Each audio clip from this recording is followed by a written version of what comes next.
Hello, hello, everybody. Welcome in, welcome in, welcome in. My name is Todd. Thank you so much for being here. Happy Thursday to you if you're watching live. Happy Friday to you if you're watching via YouTube. So glad you could join. Welcome in, Luke. Welcome in, everybody. Excited to get to these. It's going to be amazing. Welcome in, Fatima. Welcome in, Hazel. Welcome in, welcome in. Glad you could be here. We got 5 amazing member-requested videos for you today. They are going to be brought to you very shortly. But first, as always, these are all member-requested videos, and you can sign up at toddreacts.com. Literally control the stream, guide the stream, however you want to phrase it.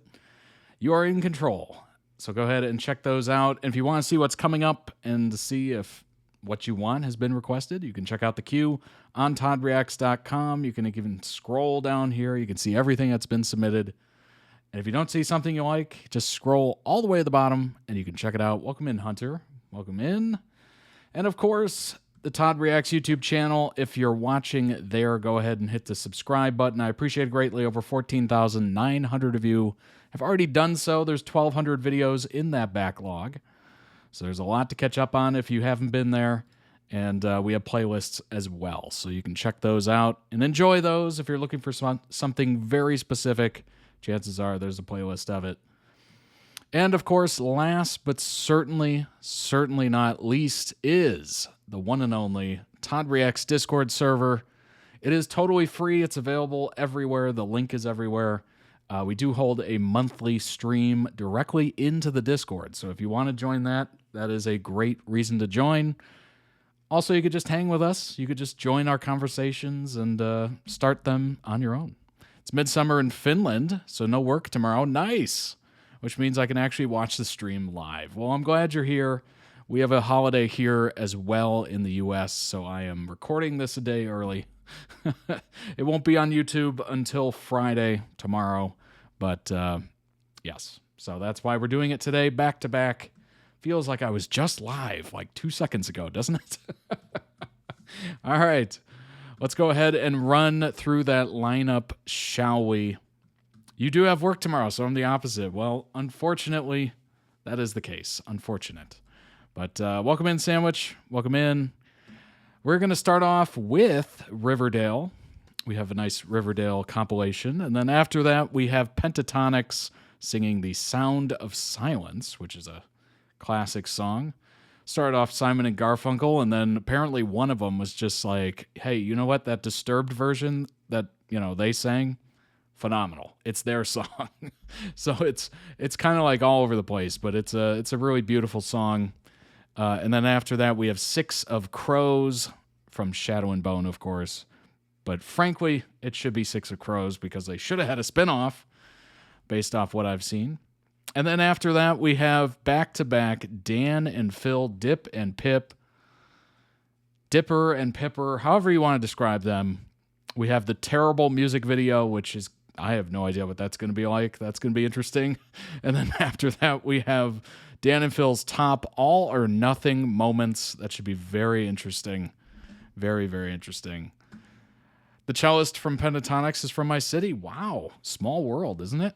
It's kind of crazy. All right, let's go ahead and jump into the first one. It is Betty and Archie. His dad was my therapist as a kid. That's wild. That is a wild story. Wow. It's kind of crazy when, someone who's made it is somehow in your world. The 6 degrees of Kevin Bacon or whatever that people talk about, but that is a heck of a lot closer. That's pretty amazing. Betty and Archie, number 1 is It Started With Us. This is obviously from Riverdale. Okay. The description on the video says, let's just pretend for the sake of good show writing that they were Endgame. Okay. All right. We can pretend. We can do that. We've done it before and we'll do it again. All right. Here we go. Betty and Archie.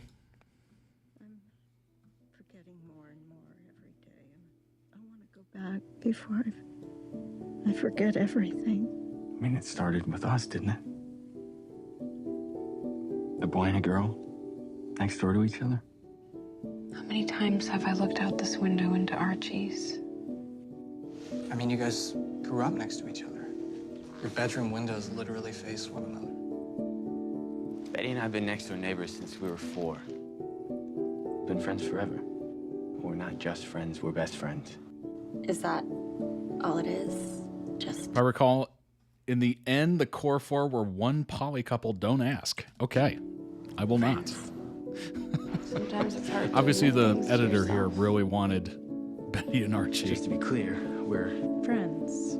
I have never felt whatever it is I'm supposed to feel with Betty. You like him. He likes you. I've been thinking about us, Archie, and our friendship. The moment where it all went wrong. I'm asking you now, right now, if you love me, Archie. Or even like me. Heck, I'd take interested. I'd take slightly lukewarm, like barely warm. Like any sign of life, Of anything. course I love you, Betty. But I can't give you the answer you want. You just keep backing up not the my fault he doesn't pressure. like The boy I like doesn't like me back. I still want us to be friends, best friends. You do? Yeah. Because that's what I think I'm gonna need. A friend. Then that's what I'll be. Whatever you want. Never going to stop being friends with Archie, Mom. Ever. Your dad would be so beyond proud of you. He was so proud of you. He was always so happy whenever you played. You have a poet's soul, Arch. Who knew? That song, who are you singing about? It's a song I wrote for you. Archie or... Sounds like you wrote it for someone special. It was for Betty. You okay? No, I'm not. They were I definitely want to be. trying I thought something I could new. be, but it's too much, too fast, Archie. Betty. Betty, wait. He may not be crushing on you, but he does love you. And he's legit miserable without you, if it's any consolation.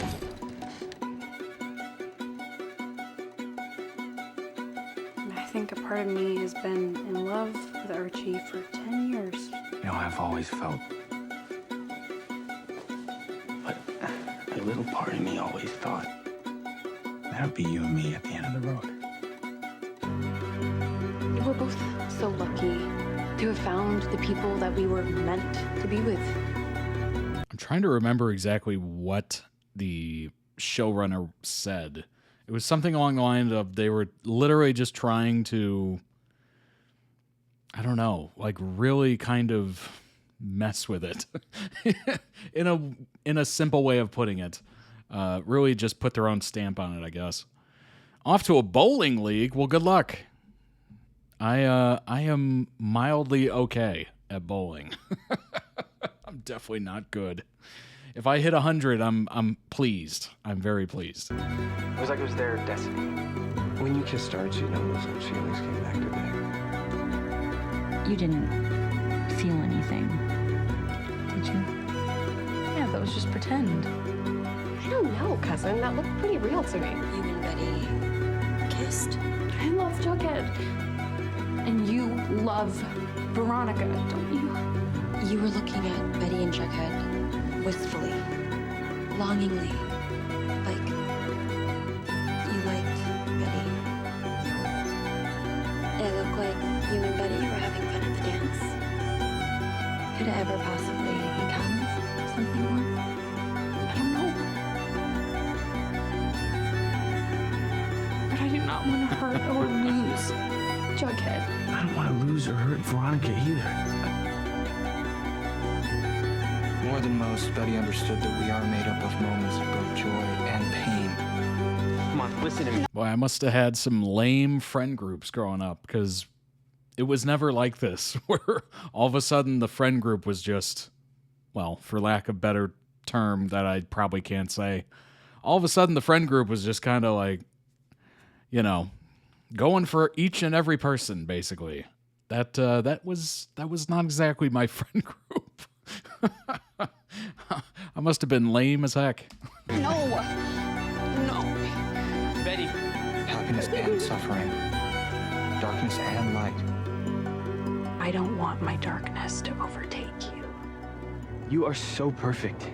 You're the perfect girl next door. I hate that word. This is who I am, Arch. So whatever this is, or it was, It's like every teenage just show over. does the same thing. Where it's like the main core just all... It wasn't one heart that broke that night. But deep in One our Tree Hill cores, comes we to are mind. such different people. But No, my friend group did not get superpowers. Unfortunately. Or forget their memories and end up in a new timeline. Absolutely not. And they didn't get with each other, and it didn't turn into like this weird, like, musical chairs of relationships or situationships.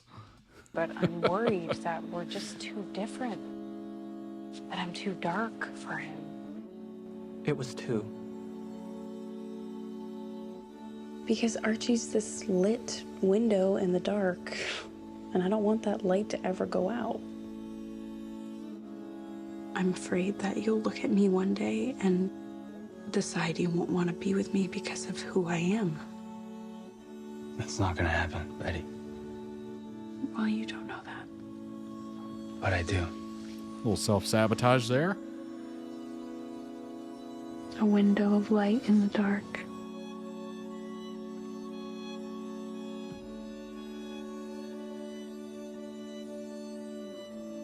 Nice. Nice. this is about him. Love I want that. you to see what kind of person Archie truly is. I'm selfish, and I'm stupid, and I don't deserve to be your daughter's friend. I'll never be good enough for you. It means more to me than I could ever express. You put so much pressure on yourself to be a hero. I was a coward. You already are one. It's your dad. Get in the coffin, or I shoot her in the head.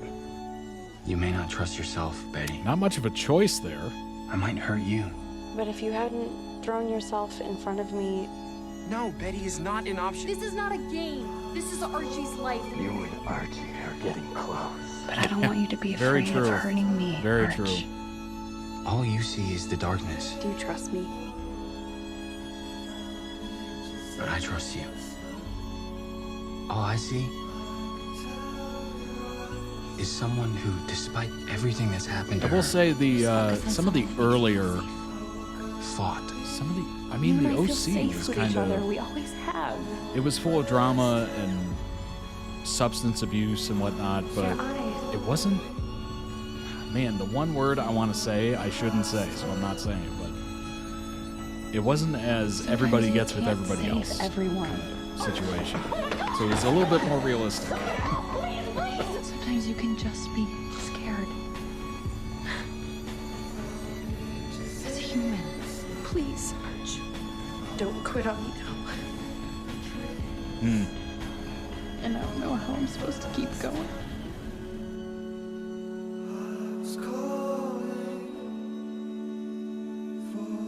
I feel so alone. I gotta say, this edit is not. beautiful. I'm here for you, Betty. I always It's have like been. really well done. We'll get through this. So you get to face whatever's coming alone? I'm not letting you go through this alone. No way. We're here for you, Arch. I'm not going anywhere.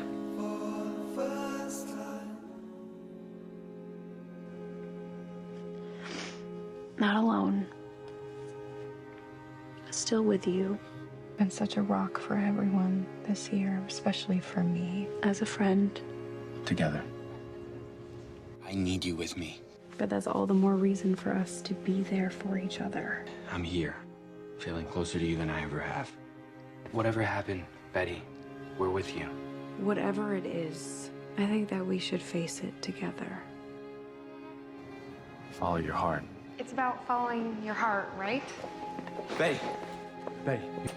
What, you want to go after her? Be my guest. And come home to the people he loved. Betty. God, it feels good to be home. Or until Archie changes his mind and he says he wants to be with you? Life is precious, and you don't want to waste a single minute. I want to try again. Us. Oh, I'm all in.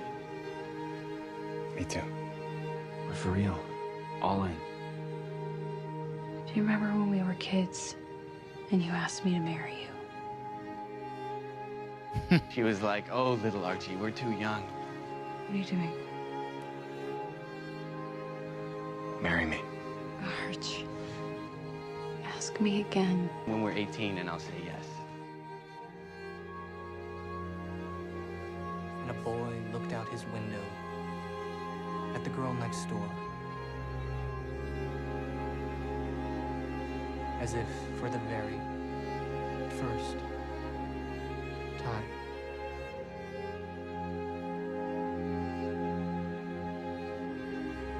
This feels right, you know? But this is nice, right? But this was really nice. And you are so content and happy. Can't stop thinking about you, Betty. I've tried, but it's impossible.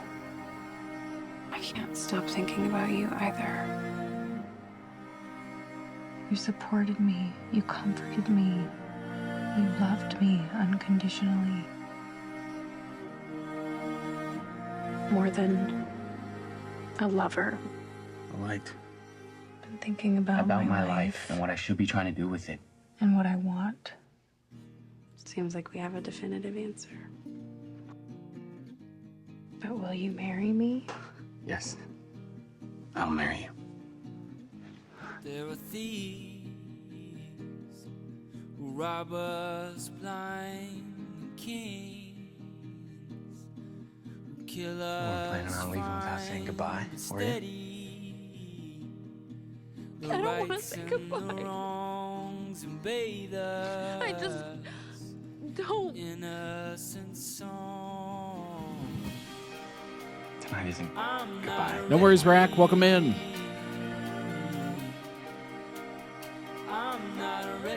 Remember that? Of course. It will be too painful. Too much to bear, like you said. Goodbye, red door, and the secrets behind it. Goodbye, room.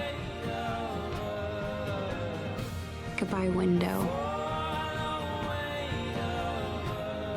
And Archie's room.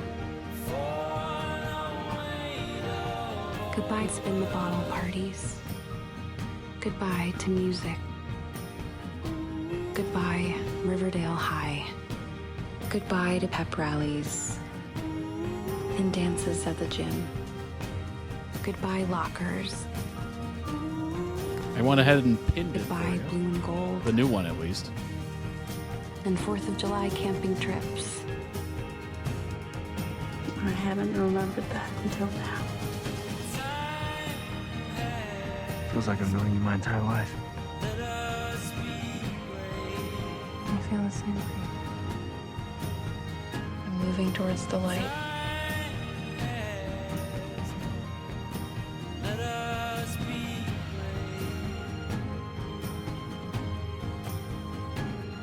Maybe. Maybe we'll even end up together. Do you believe me? I think I do. But I can't give you the answer you want. I love you, Betty. I love you too, Archie. Let us be brave. Let us. And then we'll see each other again. When I think, Archie, of where I feel safest and most myself, I think of us in a booth at prom. I mean, it started with us, didn't it? The all-American boy, the girl next door. Holy crap. That was such a good edit. Great edit. Excuse me. Phenomenal edit. Good grief. I got pulled in like halfway through. I was in. I was so in. That was unbelievable. The music was perfect. seemed like the right scenes were selected at the right time. None of the songs repeated, which is always a good thing. The sound mixing, like the audio levels were perfect. Shout out for that, by the way. that is definitely one of the more important aspects that usually gets overlooked. Incredible edit. Link down below in the YouTube video description for the original video. Go throw it some much deserved love. All the parallels, all the love, the window stairs, and them being kind of endgame is in every universe. Excuse me. Started with them and definitely ended there as well. Dang. Whoa. How good it was before it wasn't, so fair play to whoever made this. Indeed. She had grandkids, kids. No idea who she had them with. It's a vague memory. Interesting. Very interesting. It seems like, just from everything, it kind of seems like it kind of went off the rails a little bit, but I think that happens when you're constantly trying to change it and innovate and take it different directions and, I don't know, just different just to be different kind of thing, where it might be a little too much, and I don't know, focusing on how to land the plane is so incredibly difficult for a lot of showrunners, writers, etc. It's so crucial. It is literally the most important part. Like, starting good is obviously great.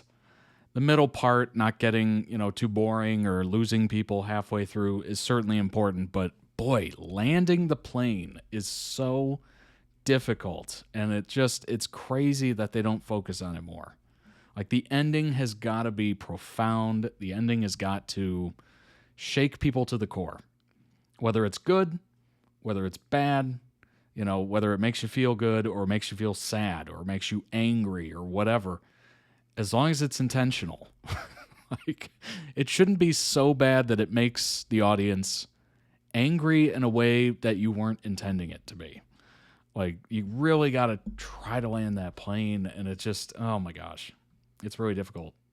It hurts. It hurts because you spend so much time investing in these shows, and if it gets canceled, I mean, that's one thing. They didn't really see that coming, or hopefully they didn't. But if it's had a decent run and they're trying to land it, just focus on it. Focus on how you wrap everything up nice and neat, little bows, and leave a good impression on people. Like, it's doesn't seem difficult, but apparently it's the most difficult thing in writing.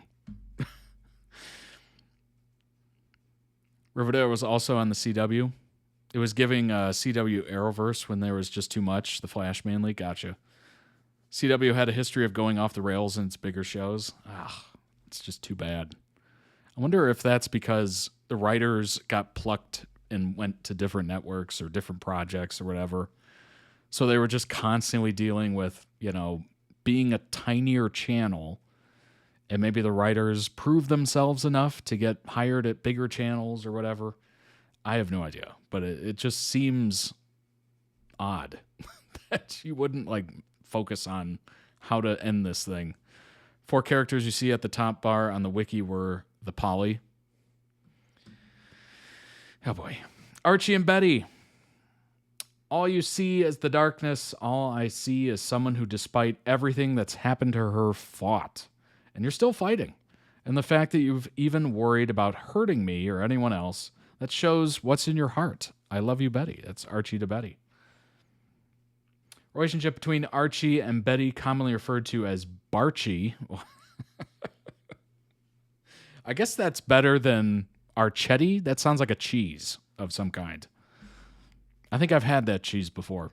Dates back to their childhood when they lived next door to one another and became best friends. I mean, the whole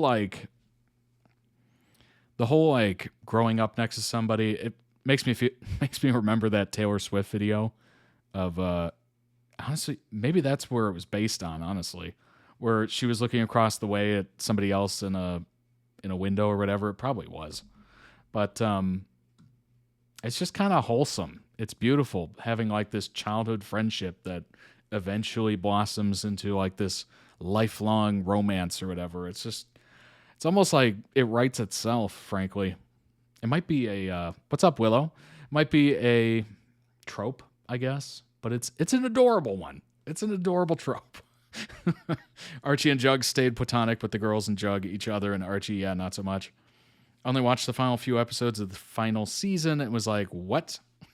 I only watched the first 2 seasons, but each time a new season came out, I checked the madness out online. Oh, boy. So apparently they were engaged in the original timeline and then broken up in the 1955 timeline.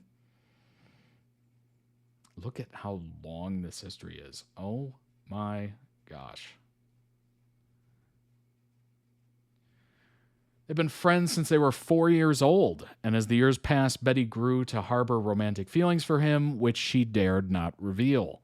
They've always been in the same classes, and when Archie was in the 2nd grade, he was having trouble reading, so his teacher suggested that he should be held back a year. However, Betty was so against the idea of her and Archie not being in the same grade that she took it upon herself to tutor him every day. When he passed, Archie kissed Betty and asked her to marry him. That's so funny. She told him they were too young, but to ask again when they were 18, and she'd say yes. Betty admits her feelings for Archie during the sophomore years back to school semi-formal, but Archie doesn't say anything. Despite the awkward tension, the two attend the after party, where Betty flees after Archie goes into the closet with Veronica. Hello. 7 minutes in heaven. Archie eventually tracks Betty down to her house. She walks down the narrow path toward him in tears, with no intention on asking him what he did in the closet with Veronica. It was Archie in the closet with Veronica. And a candlestick. It's like playing Clue. Betty only wants to know if he loves her. Archie explains what he does. He does, in fact, love her. But he can't offer the answer that she wants. She is perfect. And he feels that he isn't good enough for her and that he will never be. Interesting.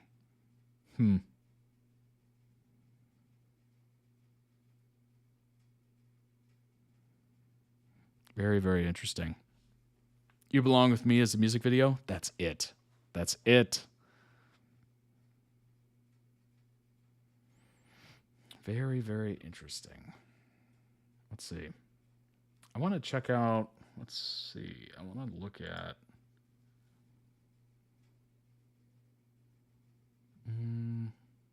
Now realizing that he has a hero complex, Archie suspects that it stems from him not being able to live up to his dad, although Betty assures him that his father would be proud of all he's done and accomplished. He's also been Betty's never faltering support system. Okay. I was like, where's that sentence going? No matter what, he's always comforted and loved her unconditionally. Betty has always taken stock of her life and what she wants for her future. And while she may have told Archie she wanted to wait, Betty has reconsidered and asked Archie to marry her.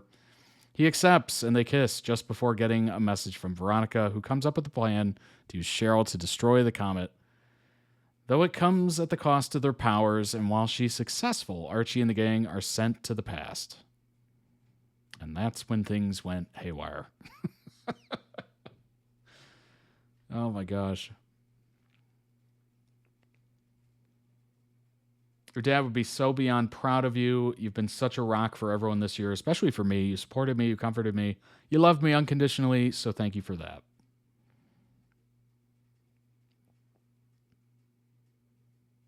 Interesting. Told you, off the rails. Totally unrelated, but I was just rewatched Queen Charlotte and absolutely weeped at the end again. Nice. Very nice. KJ Appa is, who played Archie, is from New Zealand. Born in 97.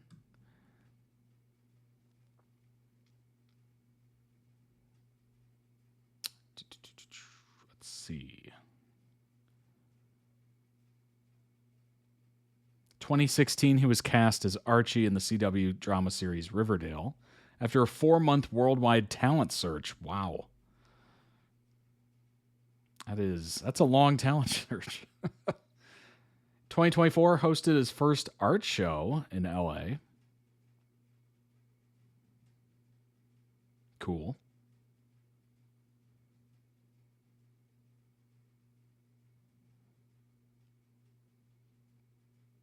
Let's see. Anything really jump out at me?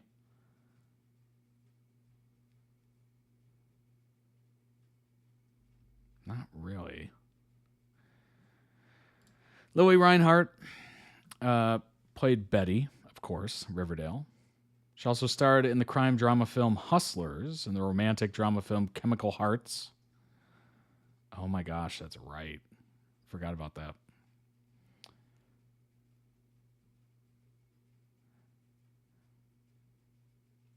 Moved to LA when she was 18 to pursue acting, and after 5 months returned home. I get that. That's probably a grinder, honestly.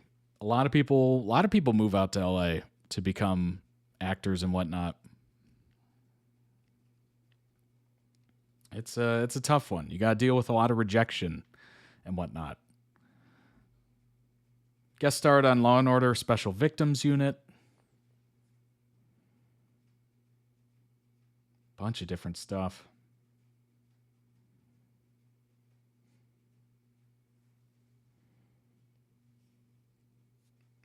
Oh, she guest voiced on The Simpsons. That's how you know you've made it. Or used to know how you made it. Came out as bi in 2020.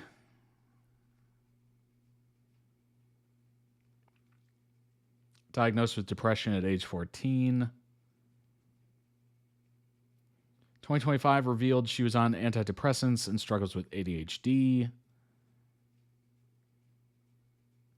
Whole bunch of stuff.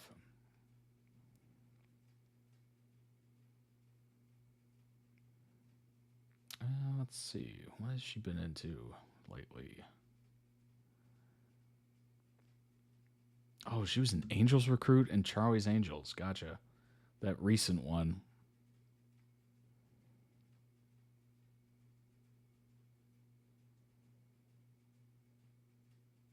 Interesting. Did Betty really love Archie more than Jughead? Or just the idea of him, like Cheryl said? See, the problem is I don't really know the lore of Archie comics, like, at all. Like, that totally missed me, or I missed it. To the point where I guess Archie and Betty were a thing.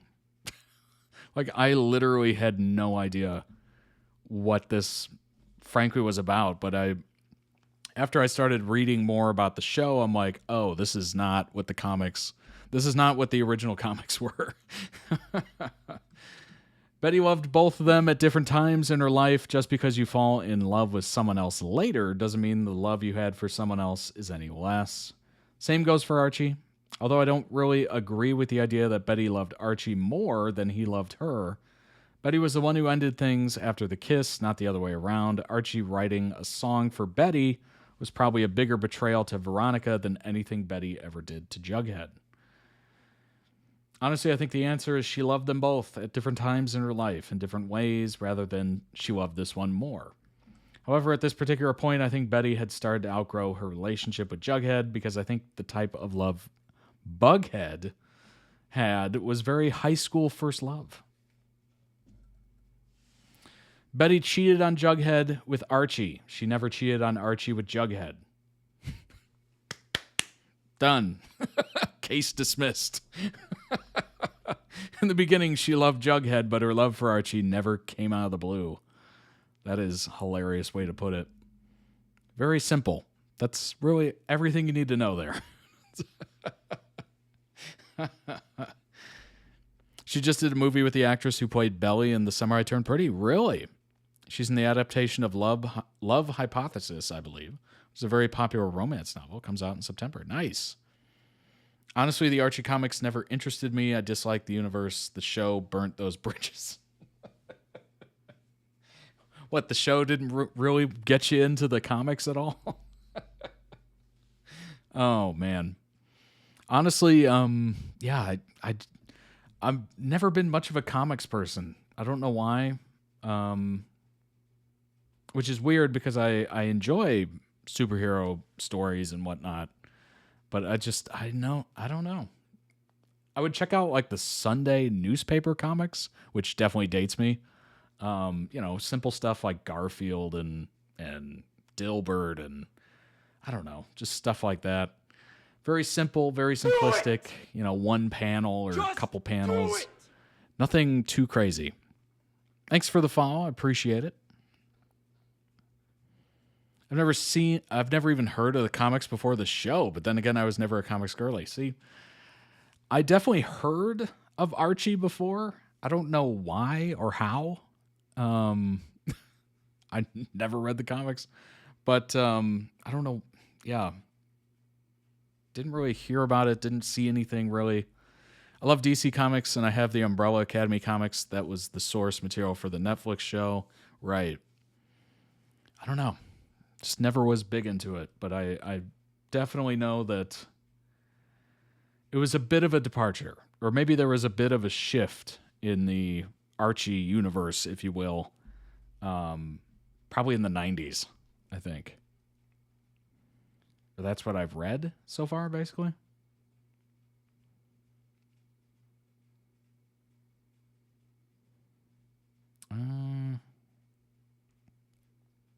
I'm looking at the right-hand side to see if there's anything that like jumps out at me.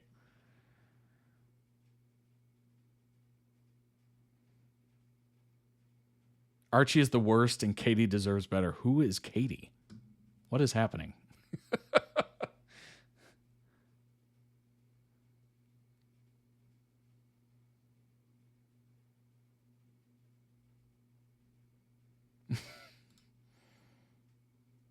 So I see that the Archie comics are a bit different these days. Yeah, that image is a little different, probably. Oh my gosh. Archie meets Jay and Silent Bob. That's funny. Yeah, that's crazy. Joke's on her, he's into that.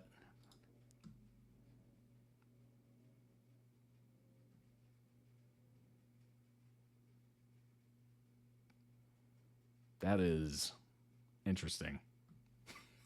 Very interesting. I don't know exactly what happened to that or why that occurred with the comics. Something happened. Either the people running the comic changed or they just, I don't know, decided to go a different direction for some reason. But yeah, very different. Very different indeed. The edit was magnificent. Magnificent is the word I have for it. Perfect. And it's one thing where I'm like, I can't even really argue with the video at all or even bring up any other mention of it because all I know about the comics is that, yeah, Archie and Betty, that's the only thing I know is that they're together or they're the pairing. They're the main couple, if you will. One of those cases where the edit was better than the show. You know what's funny? I've probably reacted to quite a few of those over the years. But hey, as long as the edit is good, you have me completely fooled. You have me completely fooled. Like that one many, many years ago at this point, 4 years ago, 5 years ago, where I saw,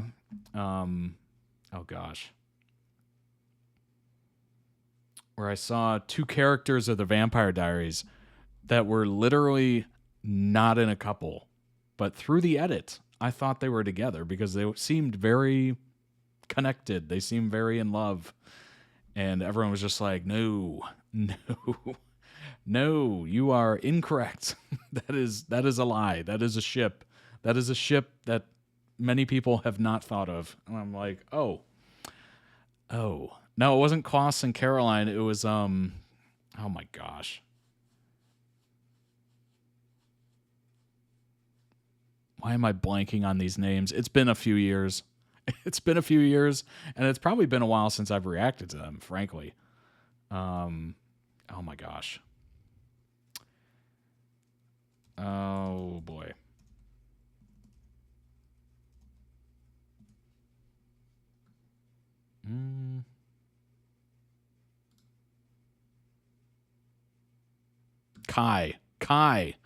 Kai and the name escapes me. I'm trying so hard. I got Kai. Not Bethany. That's wrong. Bonnie. Oh my gosh. I knew it was a B word. I knew it started with a B. I'm so annoyed. How do I not remember that? Bonnie and Kai. Yeah, I thought Bonnie and Kai were a pairing because of the edit. And I would argue if you watched that edit and you did not know, you would I guarantee you would think they were a couple. Guaranteed.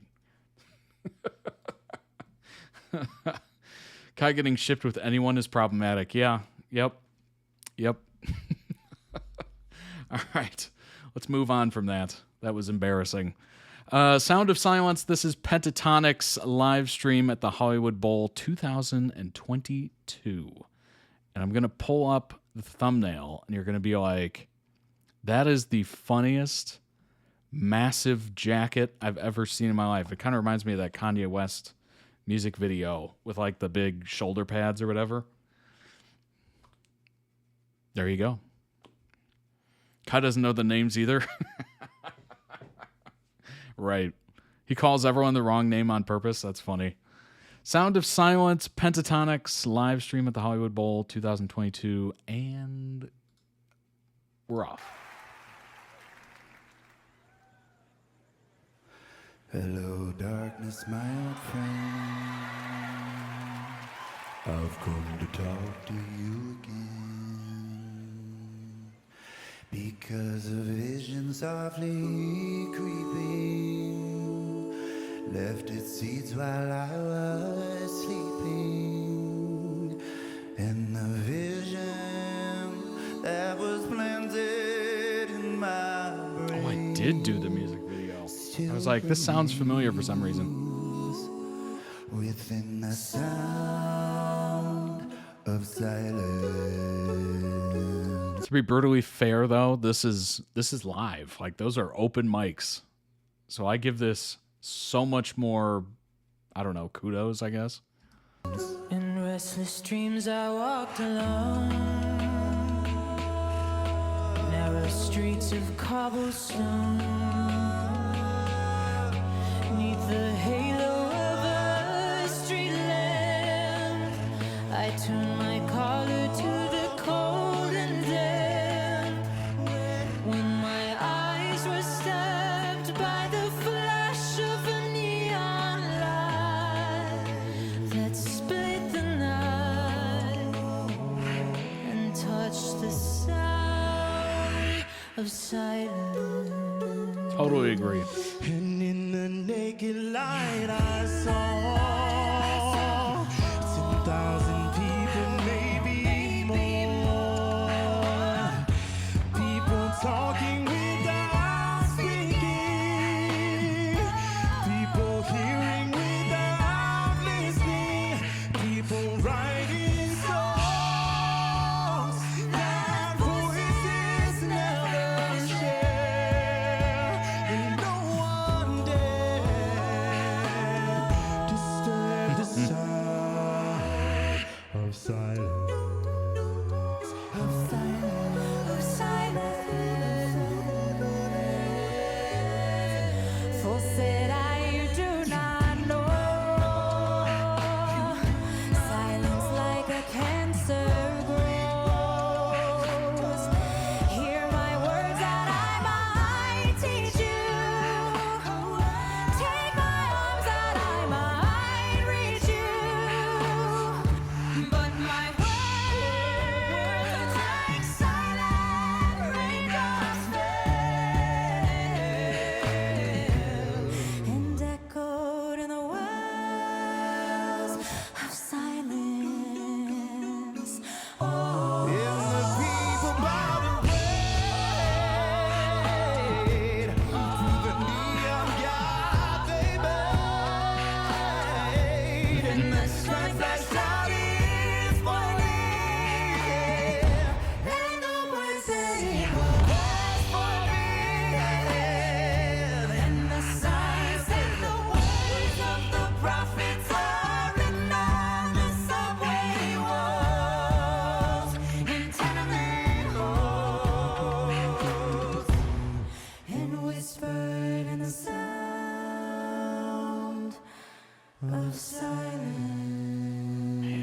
Man, I went through a very little Pentatonix phase. Very little. More like I would come across their video every once in a while. Maybe I'd see them somewhere on a show or something. And I would just watch in amazement. But I never actually like sought them out. I never actually looked up their music. I never actually, added it to any playlist I was listening to. But every once in a while I'd hear them and be like, wow, it's incredible. It's like Barbershop Quartet just evolved, like much better, or like the newest rendition of, and it's really beautiful. It really is. Speaking of that music video, do I have a like on that, or was that before? Oh, it's before I had this secondary profile. I don't even have a like on it. I might as well throw one on there right now. There we go. Oh my gosh. All right. Link down below in YouTube video description for the original video. Go ahead and throw it some love. Also check out the channel. They have other Pentatonix live videos for you to check out. I never Googled, but I saw it if it popped up on my feed and I'd listen. Yeah, absolutely. I saw them on a bunch of like daytime talk shows and I think some late night shows as well. Thought I'd request music stuff because I'm out of motivation to do anything. I get that. A little burnout, just a little hint of burnout. I've been there. I've been there. Whether it's burnout or lack of motivation or whatever, it strikes every once in a while. And you're just like, man, getting to do anything other than, what you have to do is really tough. Really tough. Hallelujah cover is on my Christmas playlist, though. Nice. Very nice. All right. Let's go ahead and bring up some information on Pentatonix. What have they been up to? What have they been doing? What's happening? American a cappella group from Arlington, Texas. Scott, Mitch, Kirsten, and Matt, and Kevin.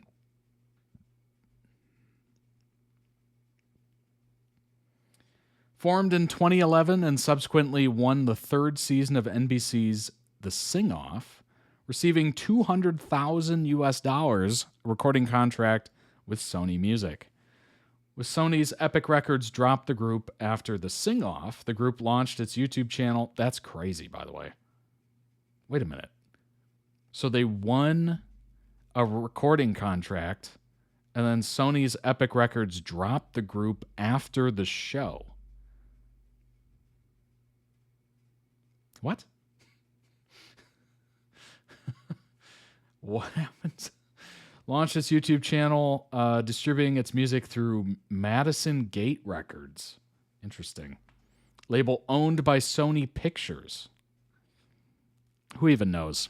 I mean, that is so confusing. I'm slowly making a Pursuit of Jade compilation. I'm gathering videos for Ticket to Heaven each episode as it airs, so I can make a compilation of it when it finishes airing for you. Well, thank you. I appreciate it. Debut EP, PTX Volume 1, was released in 2012. Man, it's a while ago. That's a while ago now.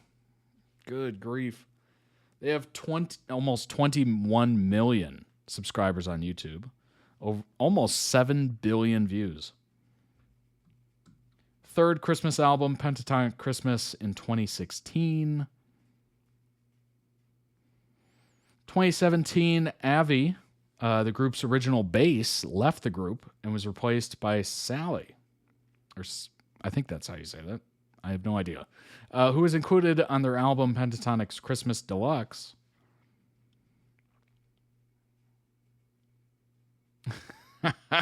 He had been a member of the a cappella group Pitch Slapped. That's such a hilarious name for an a cappella group. I love it. I love it. That's so funny. Pentatonix has won 3 Grammy Awards.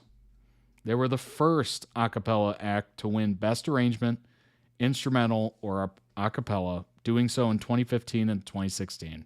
Best Country Duo Group Performance in 2017. 2023 received a star on the Hollywood Walk of Fame. That's that road in Hollywood with a bunch of stars on it. I don't know. I don't know if anyone doesn't know what that is. If you don't, you can check it out. This might show a picture of it. Yeah, it's literally just a road with stars, and it just has names, basically.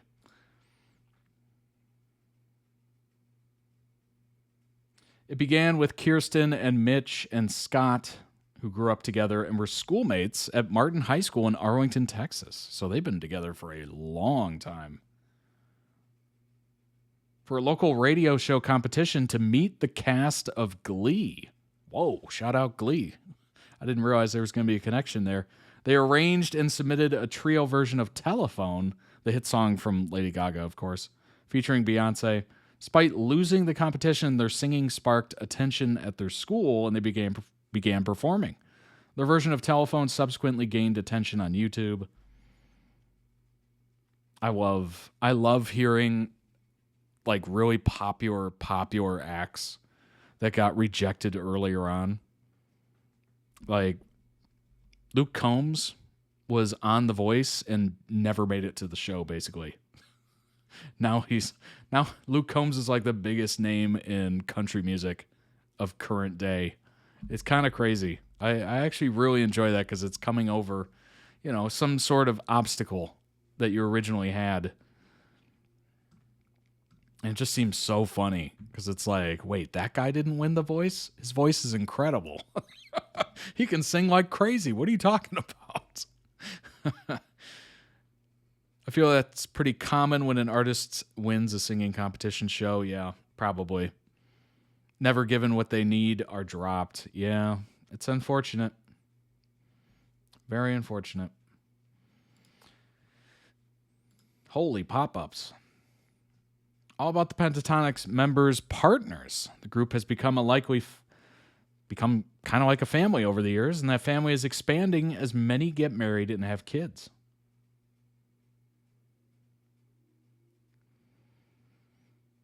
We got Kevin,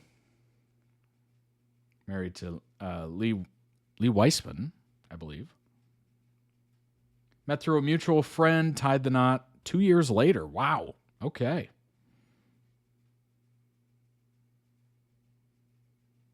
Very cool. Wow, they got a child and everything. Life comes at you fast. We got Kirsten, of course, married to a filmmaker and photographer. Started dating in 2018. Shooting some of the group's music videos. Oh. Welcome to first child in 22. Got engaged in 23.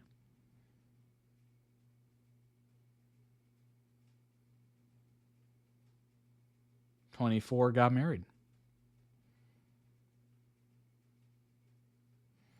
We got Matt, married as well. Dated for over 2 years before tying the knot.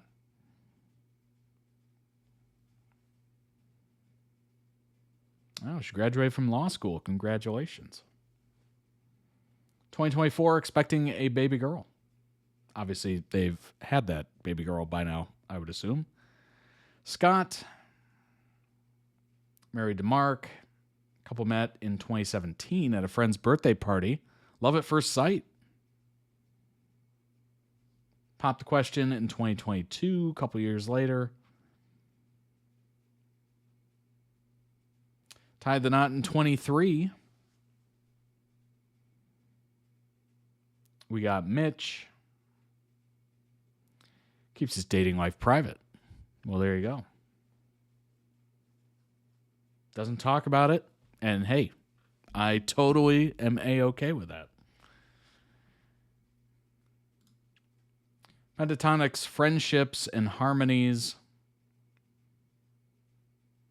Acapella means singing without instruments, but we've come a long way from monks chanting to Pentatonix. An acapella quintet that's won 3 Grammys, sold 10 million albums.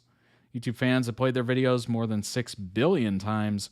Quote, we've just blended together throughout the years just because of how long we've been together, said Kirsten. Oh my gosh. Scott said, I met Kirsty, in freshman English class when we were 14 years old. Whoa.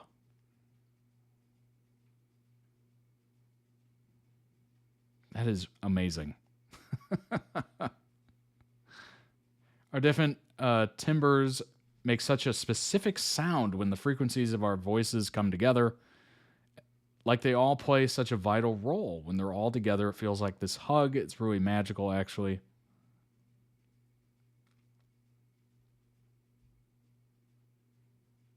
Okay, they learned that bigger groups had a better chance of winning the sing-off, so they added the bass voice.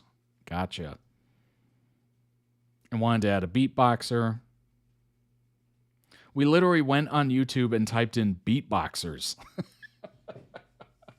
First video to pop up was a video of Kevin playing cello and beatboxing at the same time. They not only made it onto the sing-off, they won the grand prize, $200,000 and a record deal, but within a month, the record company dropped them. They asked us, this is a quote, they asked us, hey, will you guys put any instrumentation behind what you all do? And we said, we literally just won an a cappella TV show. What? What? Did Sony know what they were signing up for there at all? Or did they just sign up for the show and they're like, this is good publicity? Let's just attach our name to it. Give them a few dollars and, we'll just get name recognition. That's crazy. Scott said we were just like, no, we don't like that idea. And they were like, okay, then we'll drop you. Instead, they turned to YouTube. Within a year, they had 4 million subscribers. That's so freaking unbelievable. Unbelievable. I'm so glad the core three have stayed the group. Yeah, absolutely. That's pretty amazing, the fact that they've known each other for so long. That's so cool. You know, I've said it many times talking about BL partners and obviously working together. It's nice to work in the same industry as your partner because you have everything to talk about and you always have someone to confide in and they know exactly what you're going through, right? These three have been together since they were like 14 years old. There is nothing they probably haven't talked about. And boy, that is a level of support and just trust that it's probably really difficult to have in that industry. But yeah, that's really unbelievable. So, hey, you guys just won an a cappella TV show. You want to add some instruments to this record? No, actually. Oh, okay, well then we don't see anything further, actually. Makes me think they didn't watch the show at all. And they were just signed up initially because they're like, yeah, this would be good for the brand. Oh my gosh. That is so dirty. So dirty. From Pentatonix to 6, Kirsten Maldonado's back on Broadway. This was June 1st, 2026. 2 years ago, Pentatonix member Kirsten unsuccessfully auditioned for a part in the hit Broadway musical 6. The show's team kept her in mind, and on Monday night, she'll make her debut in the popular production, where she'll perform through August 9th. They asked me to come in for this year, so we just worked around with what I was already doing with Pentatonix. This isn't her first Broadway appearance. In 2018, she starred in Kinky Boots. Speaking with ABC Audio about her role in 6, Kirsten says it's a challenge. I gotta make this bigger. Good grief.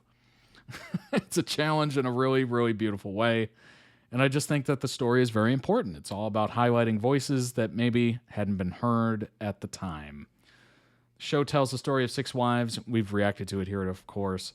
Quite a few of it. 6 wives of Henry VIII, reimagining them as pop singers, competing to be the lead singer based on whose royal marriage was the worst. Kirsten plays Anne Boleyn. Nice. Nice. Kevin has been with them since the start of their career as well, 2011. That's a long time. Very true. Very true. Also requested one of the songs from Six that you haven't done, I think. My favorite. Nice. Wow. Okay. We're on a good roll. This is a good roll, I think. She gives wait, where did I leave off? Oh, there we go. Reimagining them as pop singers competing to be the lead singer based on whose royal marriage was the worst. Kirsten plays Anne, whom Henry had famously beheaded. Quote, she gives like that pop punk energy, Kirsten said, whose character was inspired by Lily Allen and Avril Lavigne. Kirsten adds, she gives me like kind of gremlin energy, where she's just effortlessly funny. And so that's really been fun to play up. And yeah, I'm just excited. Really, really do the cool girl energy of her.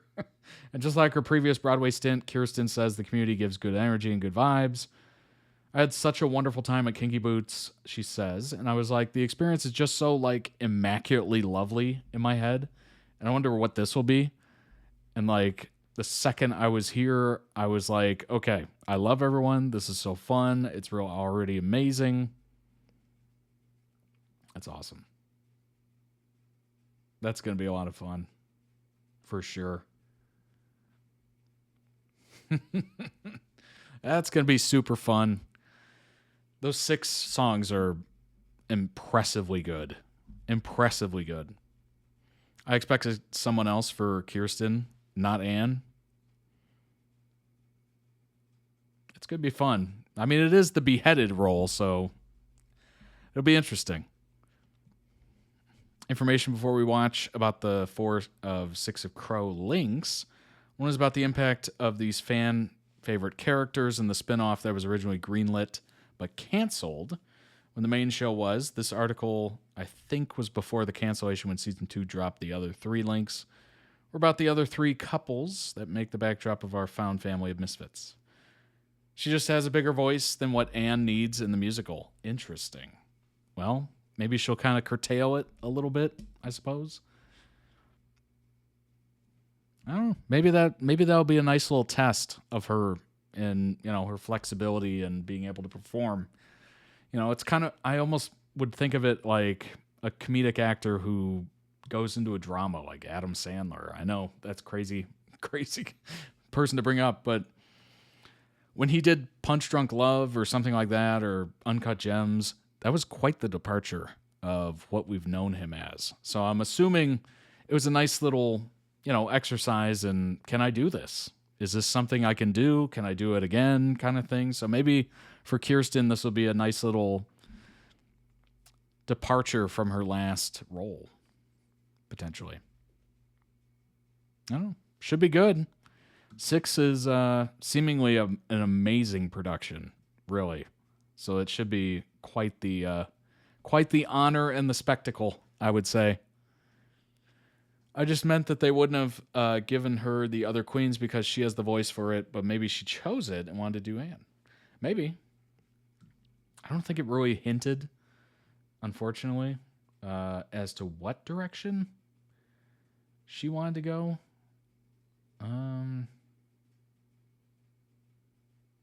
Yeah.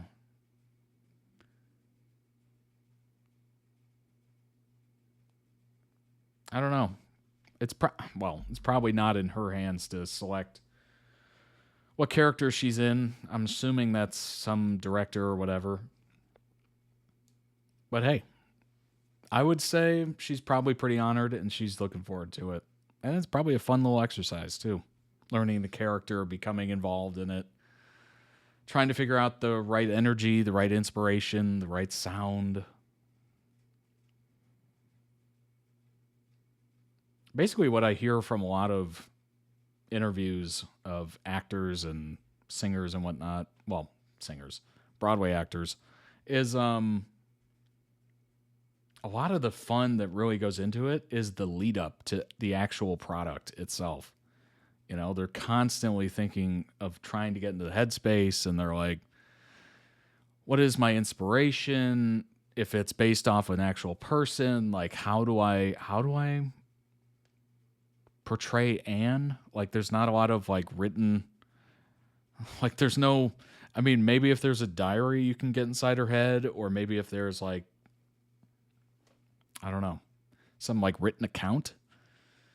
But it's definitely harder, I would assume, to play historical figures because you're basing it off of opinions and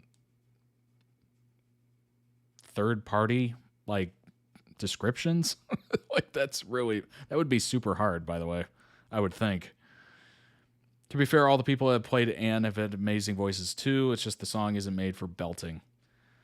Well, she'll have to make it her own, I suppose. Whether that doesn't involve belting or not, she's gonna have to put her own spin on it. All right, let's move on to 6 of Crows, Shadow and Bone, TikTok edits, because we won't stop loving our found family. Unfortunately, just one of those things, right? Just one of those things. It seems like it's got so much source material that can just go on and on and on. And it just gets hacked at the knees. Taken away. Unbelievable. All right, let's bring it up and jump in. Here we go.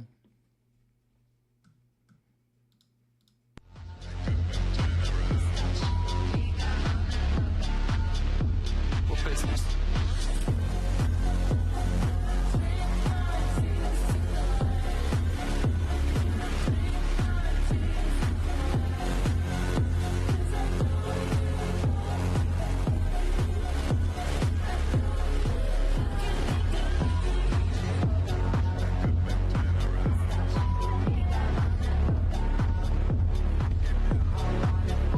We are not vultures. We are crows. Well, he was a killer. First time that I saw him, wonder how many girls he had loved and left haunted. But if he's a ghost, then I can be a phantom, holding him for ransom. Some boys are trying too hard. He don't try at all though. Younger than my exes, but he act like such a man. So I see nothing better. I keep him forever, like a vendetta. I see how this is gonna go. Touch me and you'll never be alone. Island breeze and lights down low. No one has to know. In the middle of the night. You and me, we're not the same. I am a sinner, you are a saint. When we get to the pearly gate, you get the green light, I'll get the old door in the face. Get it through, I'm a loser, a disgrace. Yeah, Done a bit of Zoya and Nikolai. in the strangest place, tied up and branded, locked in a cage. I say I'm gonna stage a great escape. Let loose the level, and up the light place.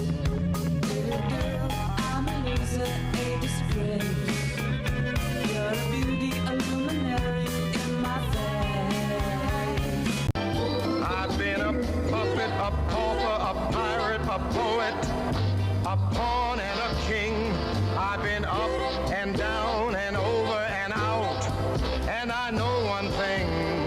Each time I find Yes, Willow, this is Luke's edit. flat on my face, Compilation.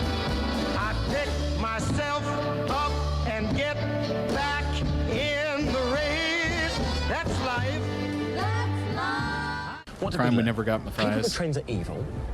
You can't kidnap a human sunbeam. And maybe, just maybe, greed is a poor motivator. True wealth is the friends you make along the way. I just might be impressed. I'm talking of Milo, of course.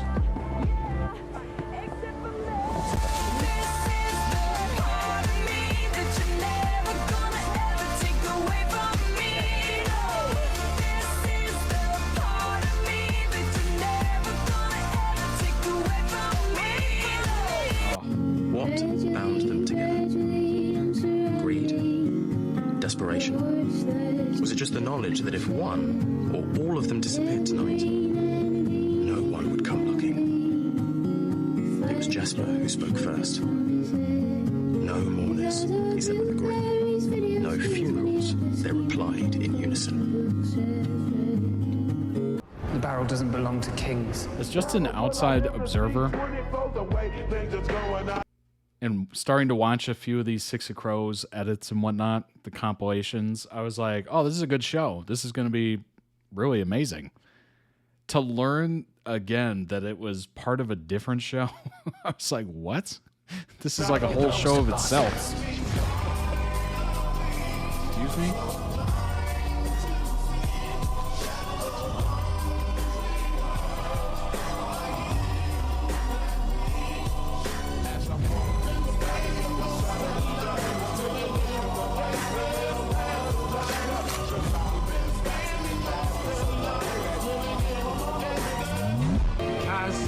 He's just a kid. So was I.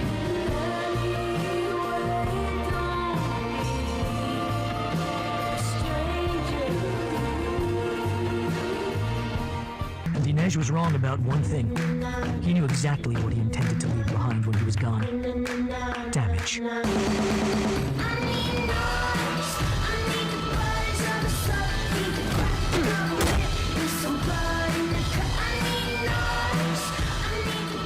It's unfortunate that it was originally on Netflix, because Netflix is usually the network that streaming service that picks up canceled shows.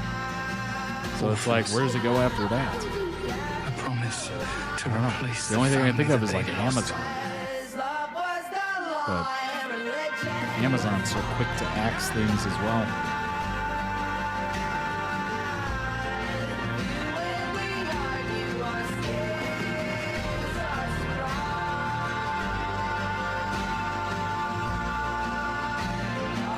Yeah, might get another adaptation, just unfortunately not with the same cast.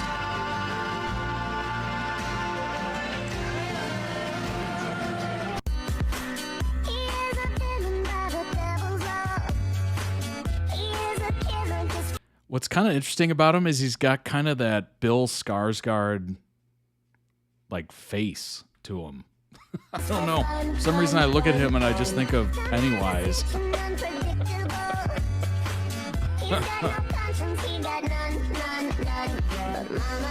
HBO, yeah, HBO would have been good.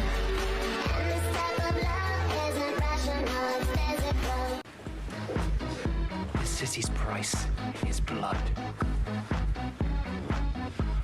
And I am happy to pay with yours.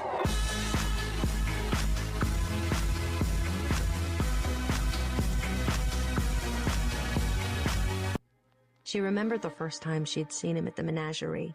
As he'd passed her in the parlor, she'd done a foolish thing, a reckless thing. "I can help you," she'd whispered.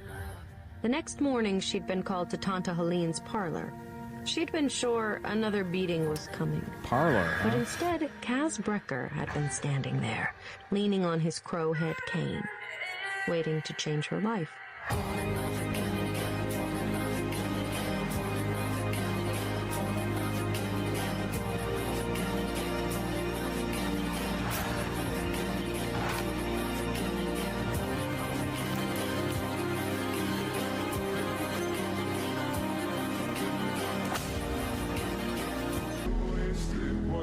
Becca Rollins killed my brother.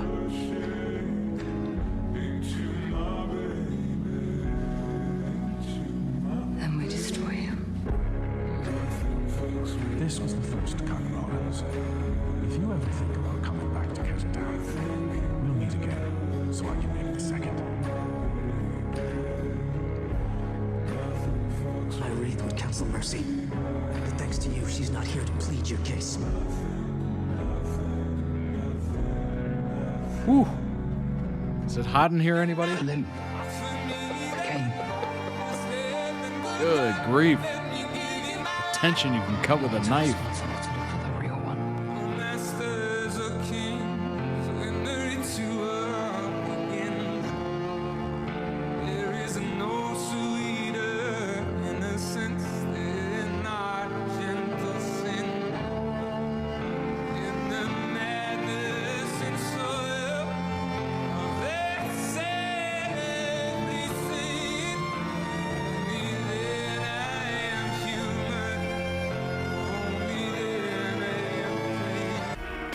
It was as if once Cass had seen her, he'd understood how to keep seeing her. Hello, Anesh. Yeah, it's kind of unfortunate. Really unfortunate.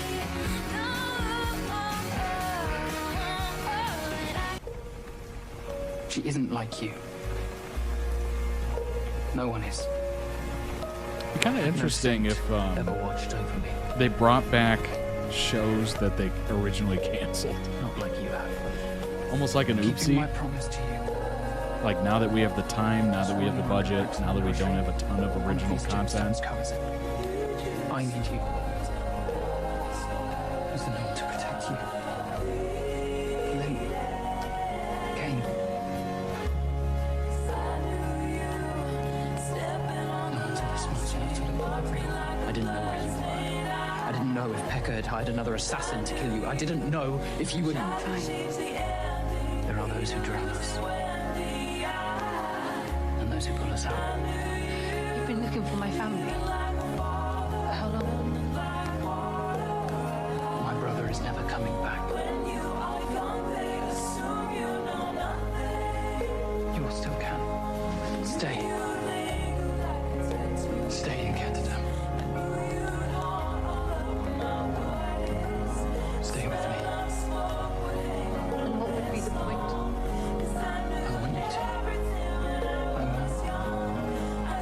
I want you.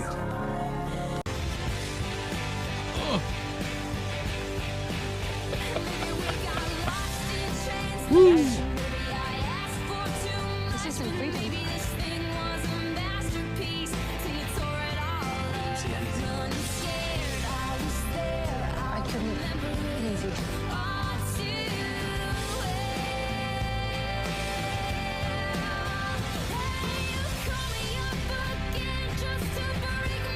No saint ever was. Not like you have.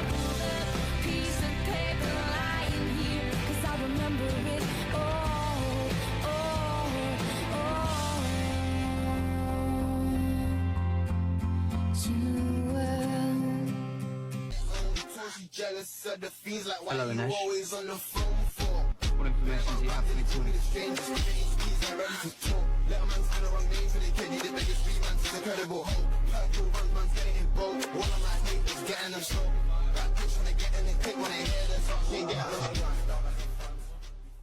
Another demon. This one walked with soft feet like she drifted in from the next world, and no one had the good sense to send her back. Crow's Taylor works so well.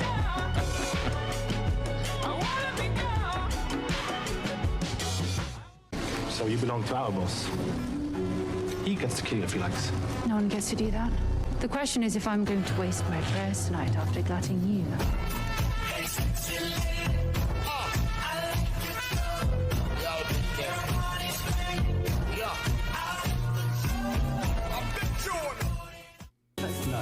That's a no to the job then? That's a no to saying no. We can't go. Can't we?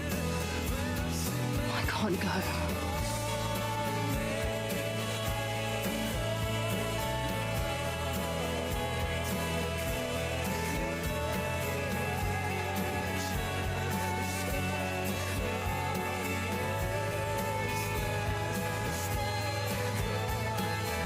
And when I'm done, she'll never be an option again.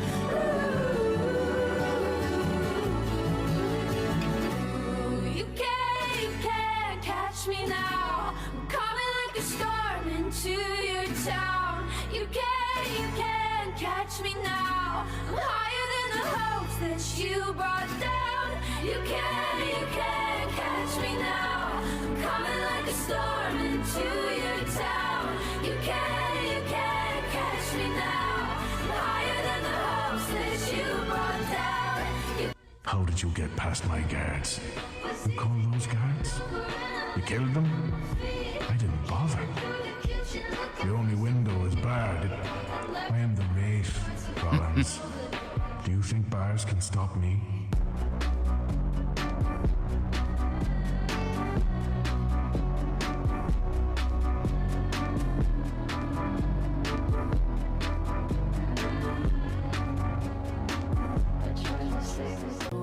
first to tell her that I'm always by her side. I wrote this first to tell her that I'm always by her side. I wrote this first to tell her that the world's not perfect, but it's not that bad if we got each other and that's all. Hasn't used a Taylor song? I don't even think that exists. You should know I need your help. Of course not. Perfect when the world's not kind. If we have each other, then we'll both be fine. I will be your brother and I hold your hand. You should know I'll be there for you. Here's what I don't get. We're gonna be here all night. Rude. Scar tissue that I wish you saw. Sarcastic Mr. Know-It-All. I'll close your eyes and I'll kiss you, 'cause with the birds I'll share. I need your help. True. Doing what? I need you to kill a man for me. Oh, why me? You know why. But how's getting me to do it any different from you doing it? Will you help me or not? Like I said, of course.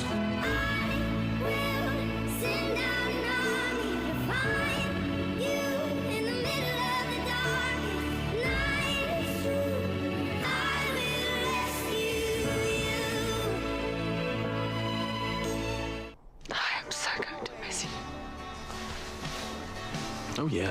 Of course you will.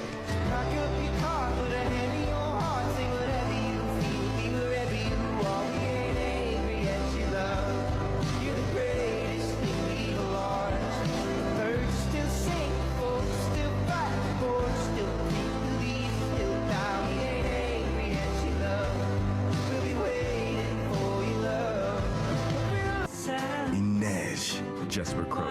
You're not dead. She smiled faintly. No more than anyone. If you're spouting depressing Suli wisdom, then you must be feeling better. Why don't you sit right down and stay a while? We like the same things and I like your style. Saints. That bad? No. You just have really ugly feet.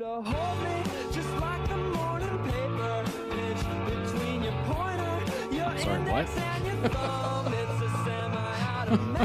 Jesper, you asked for an explosives expert on every job. Because I don't want to be the one that you point to and say, explode something for us. That is not a Jesper talent. I shoot things with fire.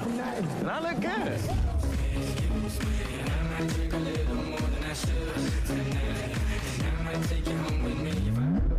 When Jesper had started to show his power, his father had been heartbroken. He'd encouraged Jesper to keep it hidden. I'm afraid for you, he said. The world can be cruel to your kind. But Jesper had always wondered if maybe his father had been a little afraid of him too.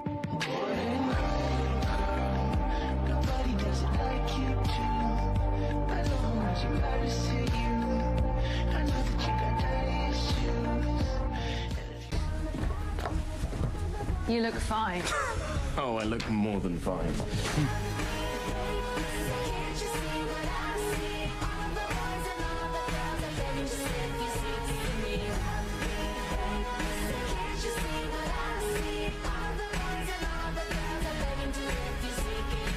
What are you? Big softy, apparently. I really should have shot you in the head. Just look in the mirror. No one's gonna save you now, so you better save yourself. If you weren't Grisha, you would still be alive. If I hadn't drawn the poison from her small body into my own, she would have died. I was just a kid.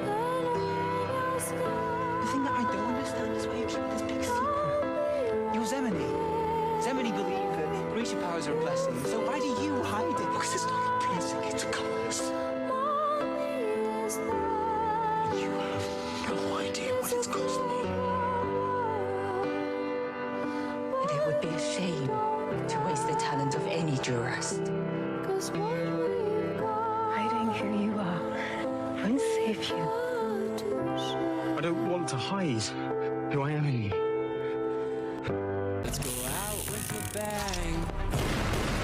Here we go. Put your best face on, everybody pretend you know this song, everybody. Oh, I do love a challenge.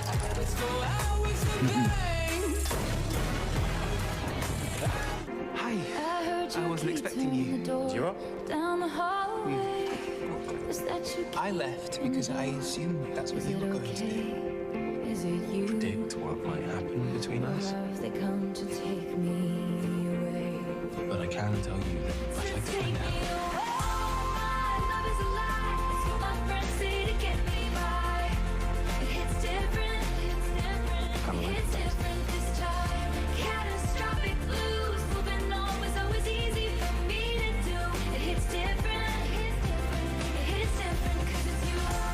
Mum, I mean, we haven't actually put a label on it yet. Who did that?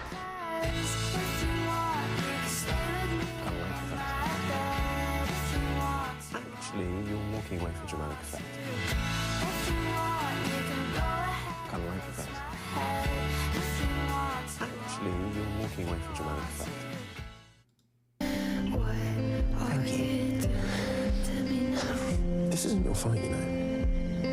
Clearing our names, this feud Kaz has with Pepper.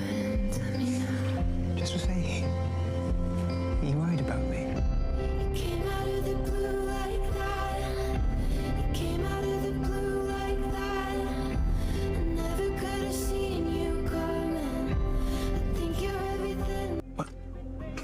Just girls? No, not just girls.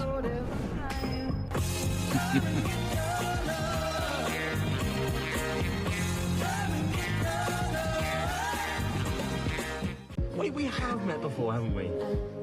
Yes, but... And you brought me stroopwafels. You remember that now? Oh my gosh, so much Taylor.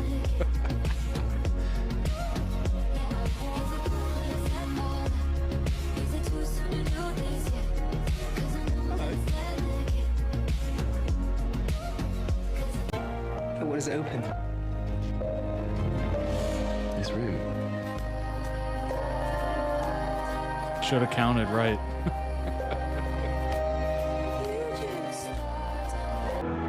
I have gathered this about me, but silences, they really are my favourite. They need each other to survive.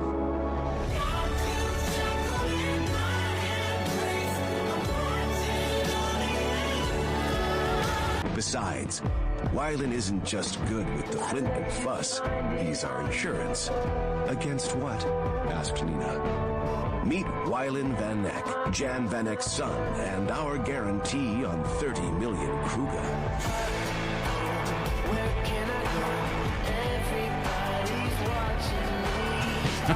Very true. Very true. Honestly, at this point, I think it's almost unintentional.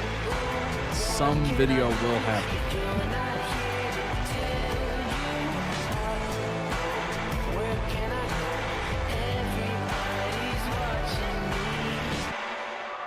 Careful, break one of those, it'll be a particularly uncomfortable role to play for 9 to 12 hours.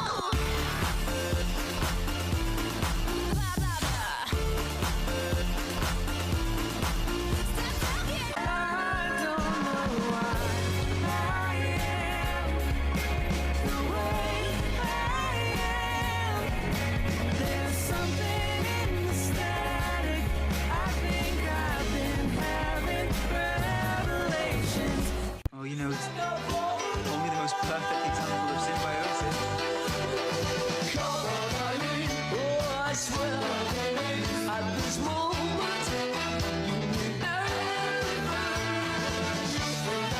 Wylan was covered in dust and wearing a slightly dazed, deliriously happy expression. Nina started to laugh. Try to look like you knew it would work. Harness your hopes on just one person, because you know a harness was only made for one. I too would like to know the Telegraph your passes, you'll end up with molasses. Can I get anyone some tea? Syrup and syrup and molasses, and I'm checking out the acid. If you don't want me, I'll just deem you gay. But if you need my love, my clothes are off, I'm coming over to your place. And if you don't need my love, I didn't want your little bitch ass anyway. The Eastern boys and Western girls,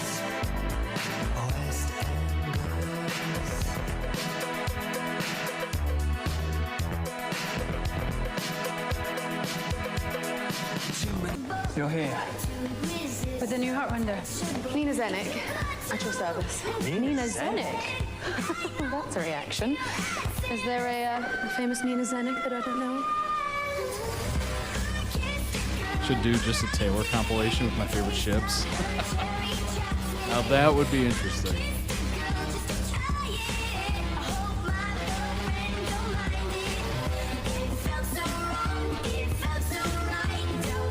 Call it Taylor Night. Special If you hate him background. so much, why not just hire me to kill him? Or why hire me at all? You're a sharpshooter or you're rapist. We'll get a rhinestone cowgirl hat. Go old school.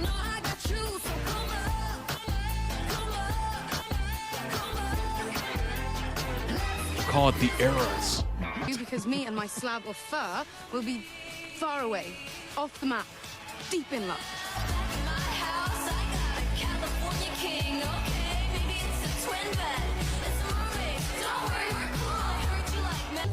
Are your parents also Grisha? Are your parents also slavers? Were you born a witch or was that by choice? Were you born a prick, or was it a choice?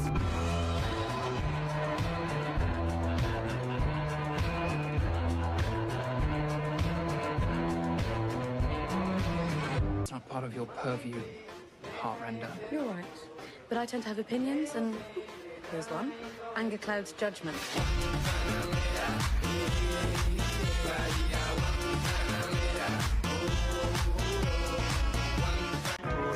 From east to west, her sweet and breath and her tongue so mean.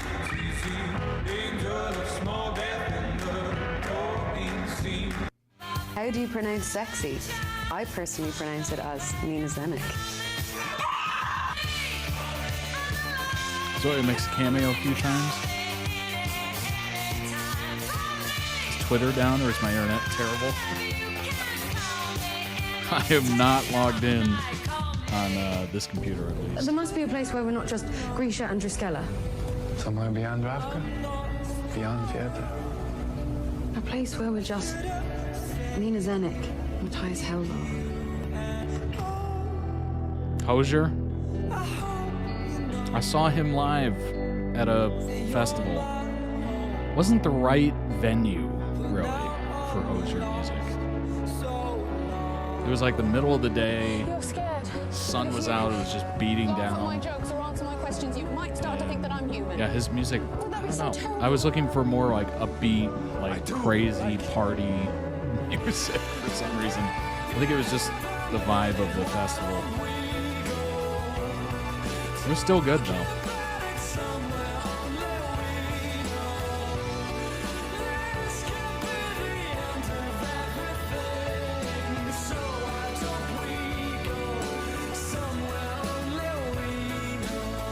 And she saw the bullet wound in his stomach. That's not what his music His is shirt like. was soaked with blood. They sank to the cobblestones, and Nina cradled his Yeah. head gently in her He lap. for some reason goes to this festival like She almost whispered. every year, and I'm like, I don't get it. I don't know why She watched he's. his eyes close Maybe he once just more. enjoys it or something. But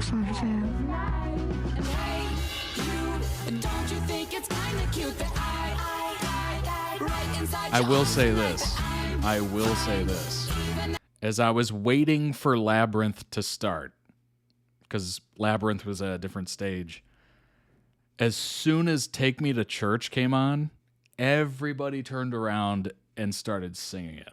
So even if you were like far away, you could still hear it, and everybody was into it.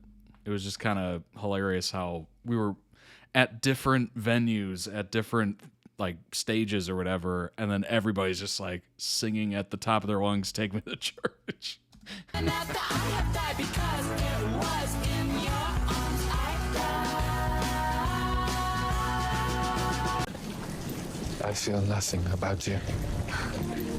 Well, Most I underrated guess I'm enemies to really lovers enjoying couple. Tragic ending. and also a terrible person. Terrible. Says the one who uses magic to stuff a man's heart. You even know what Heartrender does? Saved that heartbreak, but lost the show. Oh And man. also soothe tempers. Not in this That's very, I'll do it it's very classic of like, we won the battle but lost the war. myself if I have to. It's unfortunate. Saints, I didn't know you could laugh.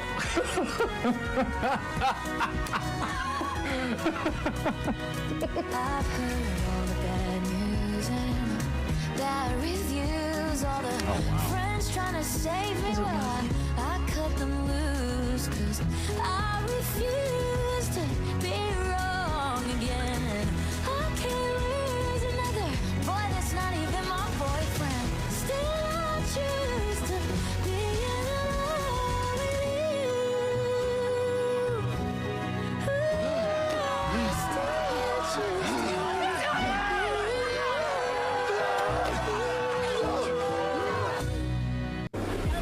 Matthias. Hello.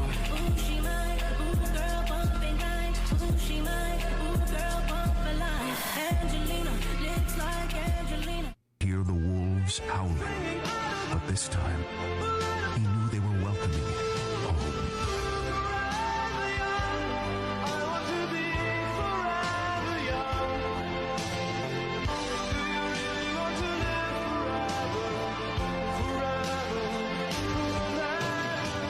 I'm just a man, like all the others.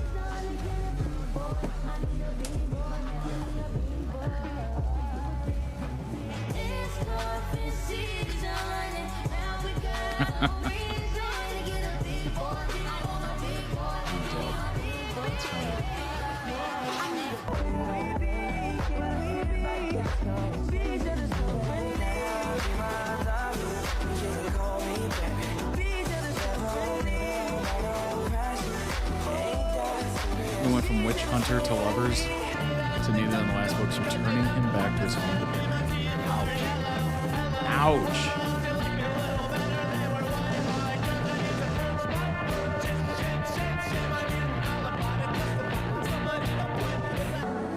I'm beguiling you.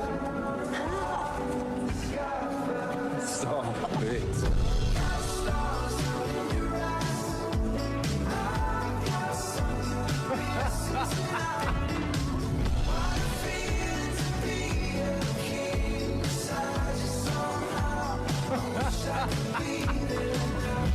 I've only known two countries my whole life.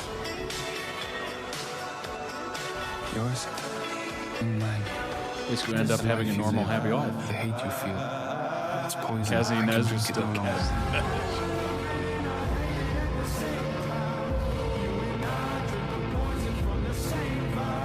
Let's find her brother who's a slave to the. Oh. Gas. The way you grab me, must wanna get nasty. Go ahead, get at me. What do we make dreams for when you got them jeans on? What do we need steam for? You the hottest bitch in this place. Lay to sleep, saltines on my floor, and I knew that I would do anything you want me to. I would do anything for you. Oh, that's nice. I would do anything.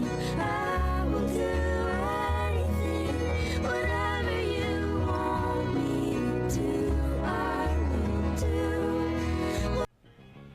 Desperate, I can't do it without you. Been saying that since day one.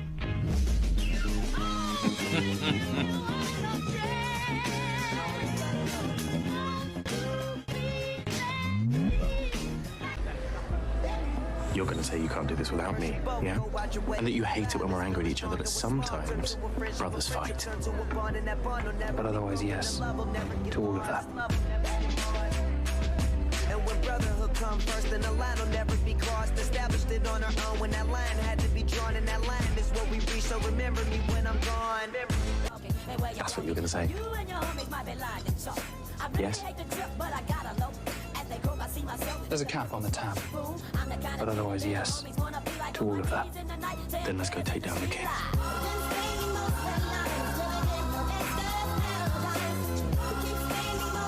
Could have a comedy show. Just turn into Good Omens. That's funny.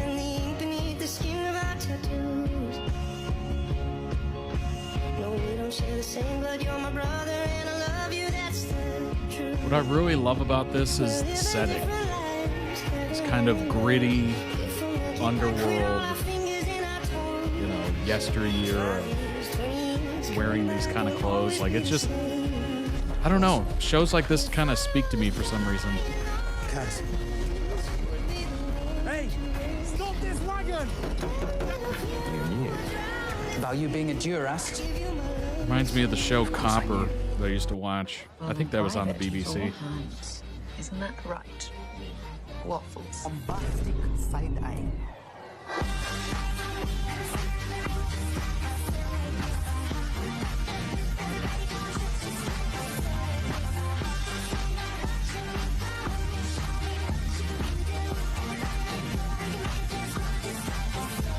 I think it's a juxtaposition between how nice everyone's dressed and just how crazy and maniacal everyone is. It's like a beautiful, like, give and take.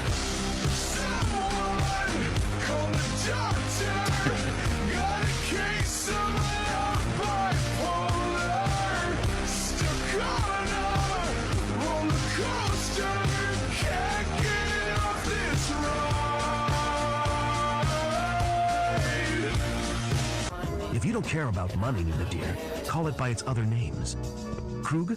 Scrub? Kaz's one true love? I can't. I don't think I've ever heard those words leave your lips, said Nina. Say it again. Nice and slow. There's 5 of us.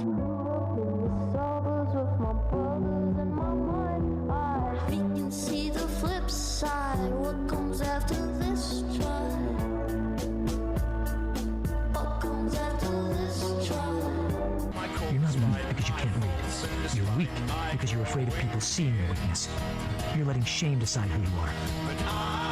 He had no illusions about why Kaz had looked out for him. When was the last time you were To me, it just raised But baits. he also knew he never would have survived this long without his help. There was no part of him that was not stronger for having been broken. Rylan hadn't realized it then, but Kaz had known his true identity all along.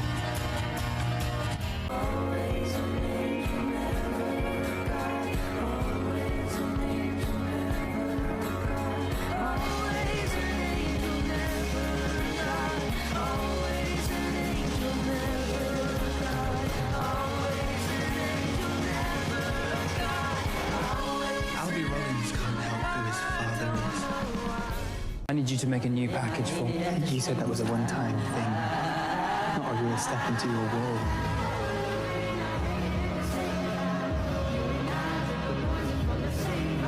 Can't punish him with that. I won't help you. I'm just sitting on the shelf. Why don't you sit right down and stay a while? We like the same things and I like your style. It's not a secret. Why do you keep it? I'm just sitting on the shelf. But before Wyland entered, he bent and plucked a red tulip from its bed. They all followed suit and silently filed inside. One by one, they knelt by Nina and rested a flower upon Matthias's chest. We were all supposed to make it, said Wyland softly.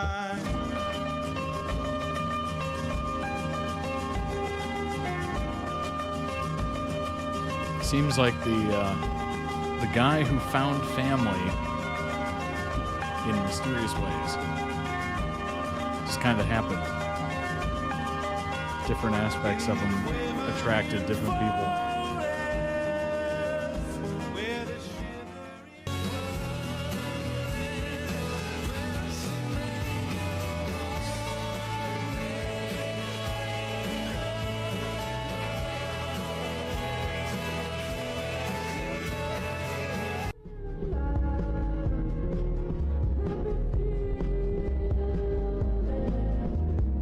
Is Ines gonna be okay?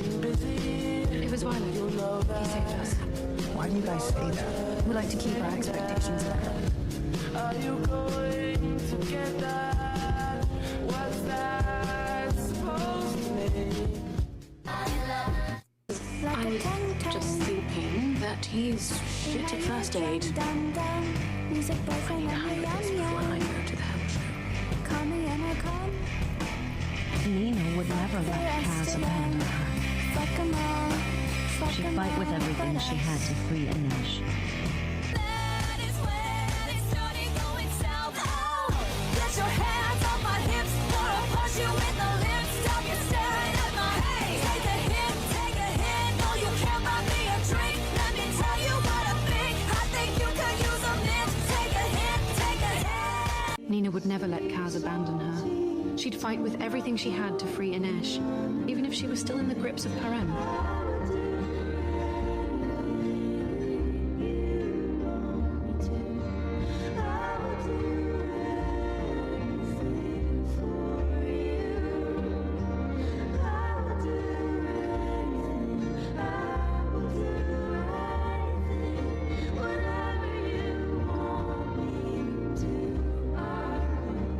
Definitely covered all the bases. Believe me.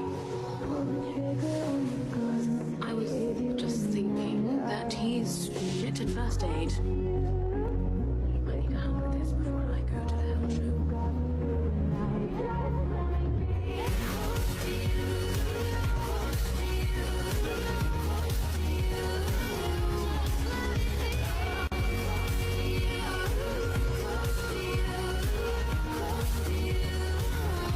Said, just girls? Jesper restrained a grin.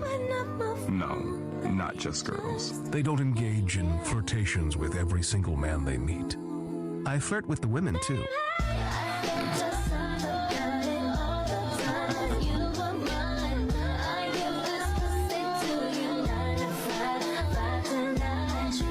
Matthias, Nina let Cornelis Smeet grope her bottom.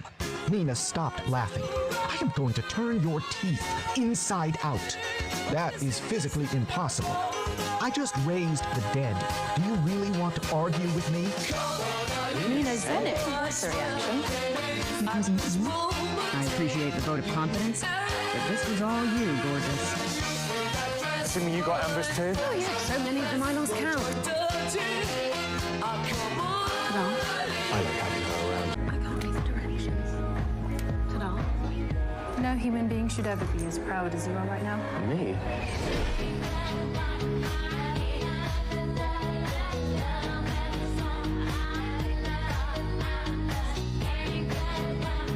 Right. True.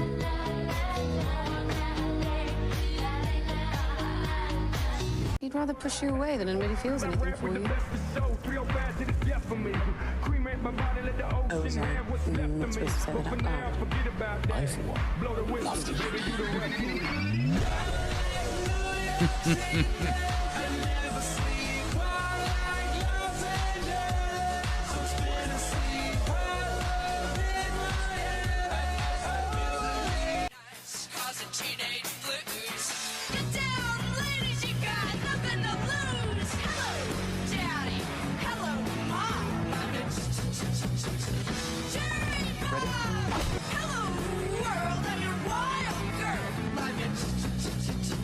They exist to test Kaz's patience.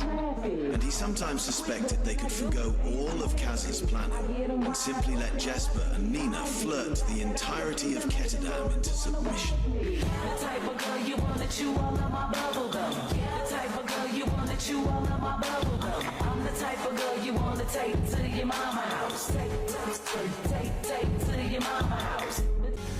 It was time to go, but none of them moved. We were all supposed to make it. Said that I was fine, said it from my coffin. Remember how I died when you started walking? That's my life, that's my life. I'll put up a fight, taking out my earrings. Don't you know the vibe? Don't you know the feeling? It's just spend the night, catch me on your ceiling. That's your price, that's your price. Well, What bound them together? Greed? Desperation? Was it just the knowledge that if one or all of them disappeared tonight, no one would come looking? It was Jesper who spoke first. No mourners, he said with a grin. No funerals, they replied in unison. Crows don't just remember the faces of people who wronged them. I'm so annoyed that this was not a They spin-off. also remember those who are kind. Like, They tell this each other who to look could be after so and easily who to spun into watch that. out. It's crazy.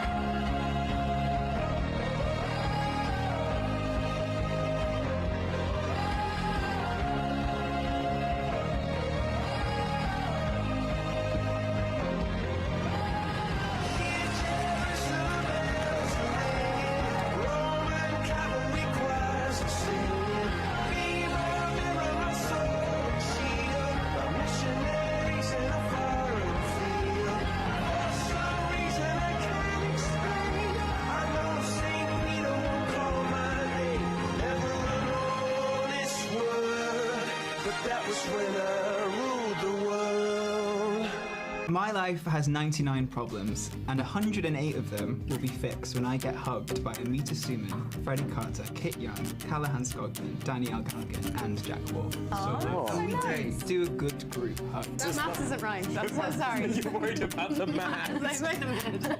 Just do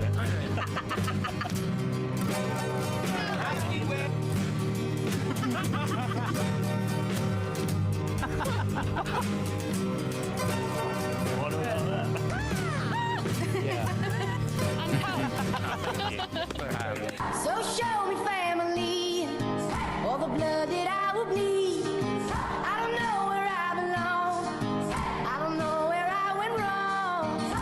But I can write a song.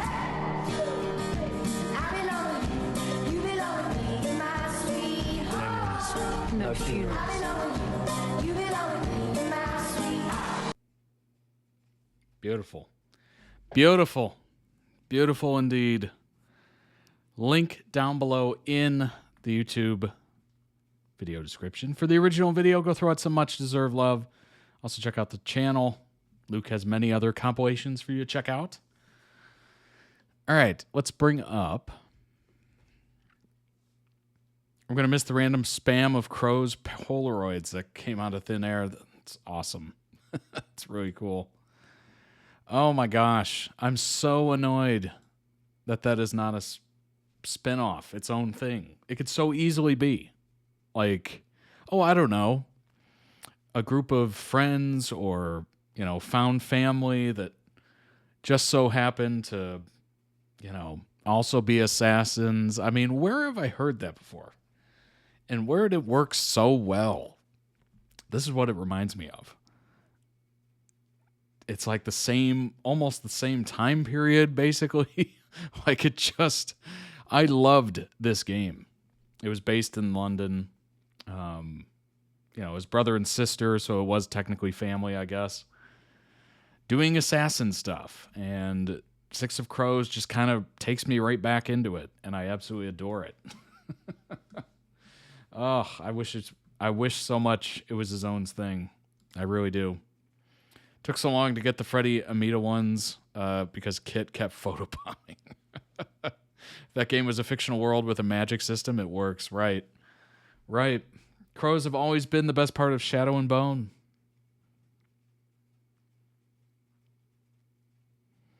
If you've discovered Shadow and Bone thanks to Netflix, you might be thinking to yourself, maybe I'll pick up the books.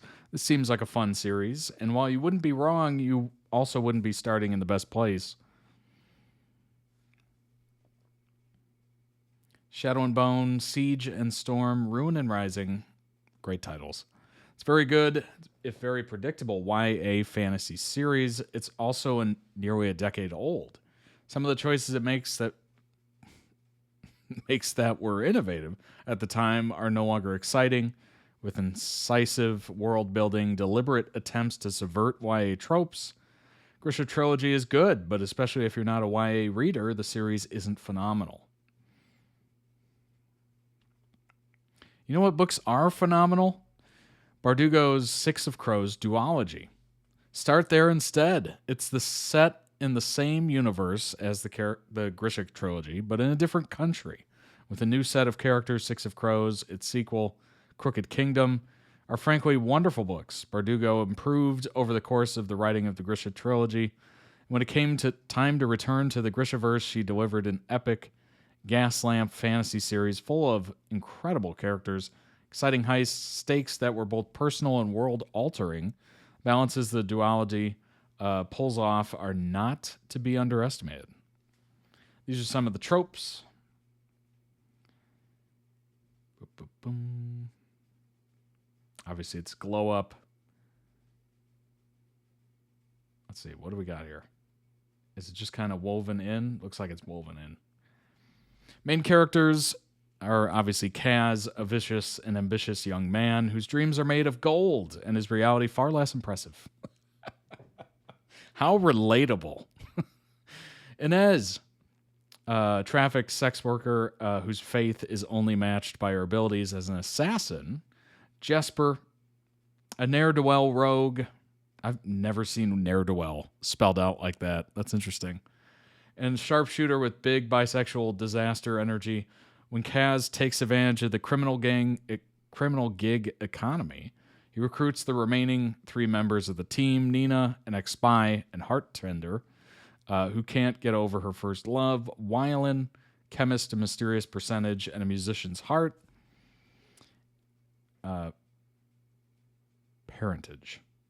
Parentage, not percentage. I read that way too fast.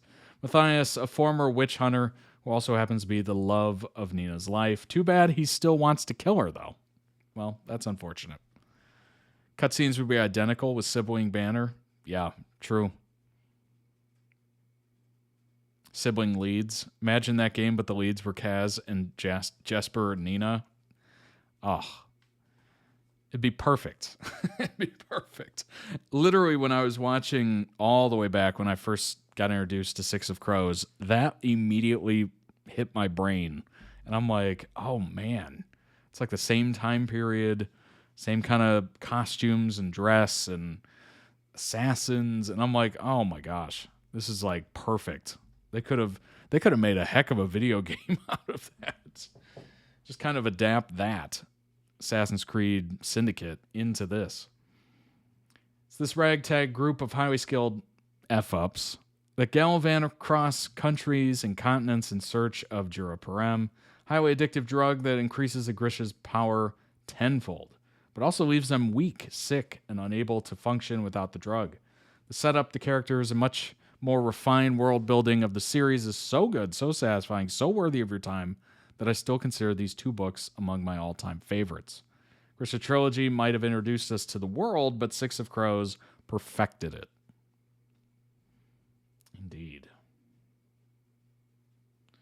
So it's no surprise that the showrunner, Eric, of Shadow and Bone Season 1 and co-showrunner of Season 2, originally passed on the project when Netflix said it didn't have the rights to the Crows.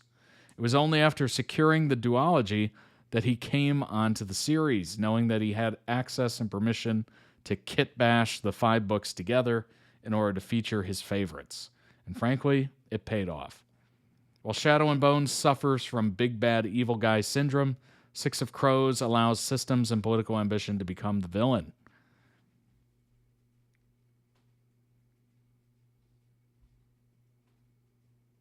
It seems like a lot, honestly. It seems like a lot to cram into one show. Because really, the Six of Crows could be their own, like, buddy cop kind of thing where, you know, it kind of takes over and you can go into their pairings and their relationships, their history, etc. Like, that seems like a lot to try to cram into one cohesive show. Article nailed it in this paragraph. The addition of the Crows elevates Shadow and Bone into a show that has more nuance, more ambition, more meaty plot hooks. Results is a little unwieldy, and the pacing of Season 2 is quite frankly a bit of a mess. But the Crows are so good. I'm a viewer that's willing to forgive a lot of the narrative sins if I'm enjoying the characters, and the way the Crows have been handled in the series makes the rest of the show worth watching. They're scheming, they're backstabbing, horrible little turds. And I love them. So when I learned that the showrunner is hoping to spin off a Six of Crows-centric show, not a Shadow and Bone show with a few birds sprinkled on top, couldn't be happier.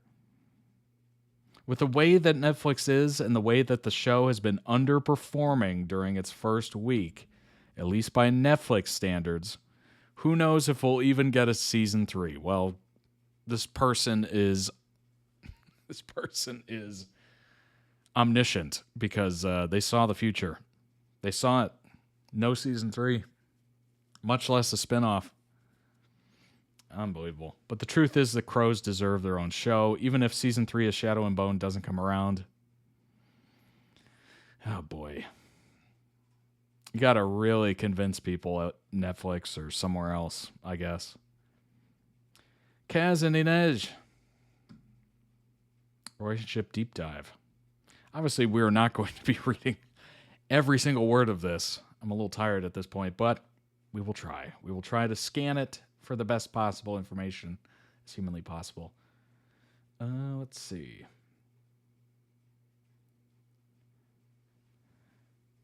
Truth universally acknowledged that every romantic relationship has their song. For Kaz and Inez, the song is Beautiful Crime by Tamer. Stop what you're doing, listen to it, then come back.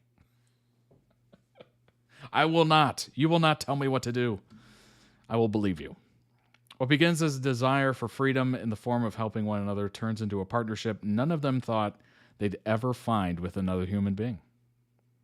Two equals, two people in a world with trepidations and lingering shadows no one could understand as closely as they could. There's the story of two people with whom the world has taken too much, leaving them with crosses to bear heavier than they could carry alone. Together, there's always a safe space for them to crumble, even when it might not feel like it. Kaz and Inez without armor. To understand the relationship, it's imperative to understand the armors they individually clad themselves. If Shadow and Bone did one thing best, it knows it's how it proves that when Kaz truly needs Inez, my gosh, good grief, she'll be beside him in a heartbeat. Sorry, I just got like a rush of emails. What is happening? Cancellation wasn't shocking, just the ending knowing that what was coming. It was like false hope. Oh, man. Shocking bit was the cliffhanger of Zoya and Nikolai teased. Yeah, that 1 second or whatever where they see each other. I remember that. Oh, my gosh. She'll have him without armor because she'll help bear the burdens with him, pull him out of the waves, set him free. Inez could guarantee as much because she cares enough for Kaz to stop at nothing to ensure that he's okay. She's also familiar with her own pain and trauma.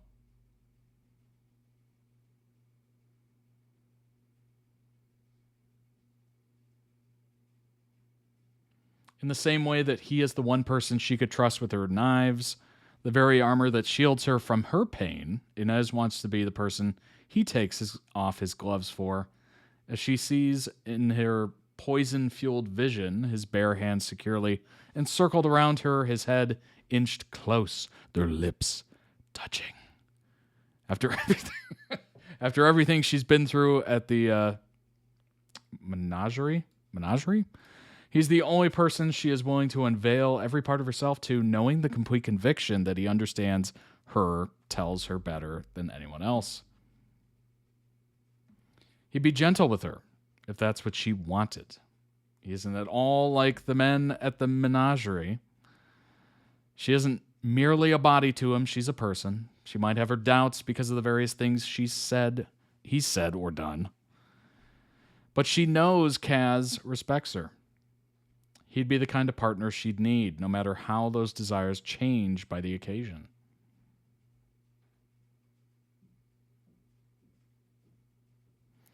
Where they are both skilled and strong on their own together, they are something else entirely. They are complexities etched onto eons of darkness, finally discovering light in the unwavering loyalty and enveloping partnership that stirred them profoundly. It's a moment of shared vulnerability with trepidations aside, between two people who have had too much taken from them, but their belief in each other comes as an absolution of sorts.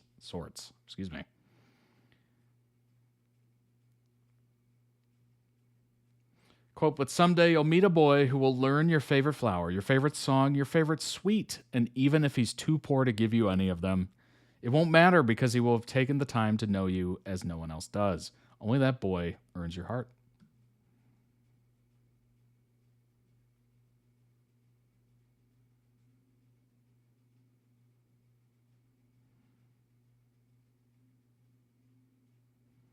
Knives drawn, pistols blazing. I would come for you, he said, and when he saw the wary look she shot him, he said it again. Quote, I would come for you, and if I couldn't walk, I'd crawl to you. No matter how broken we were, we'd fight our way together, knives drawn, pistols blazing, because that's what we do. We never stop fighting.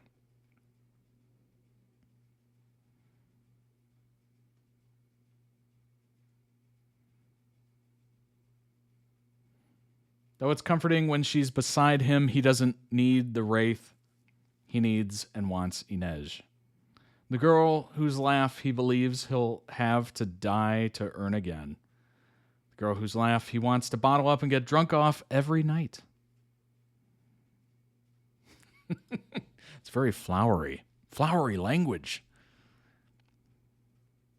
The I would come for you quote is the most famous Kanej quote.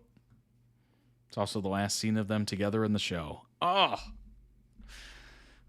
man, that is quite the tease. You're like, ooh, where's this going? This is going good places, and then Netflix is like, gone. Jesper and Wylan, romantic type. Might not be a romance, but it features 6 of the best relationships I've ever read. The comforting kind you want to turn to when everything else is questionable.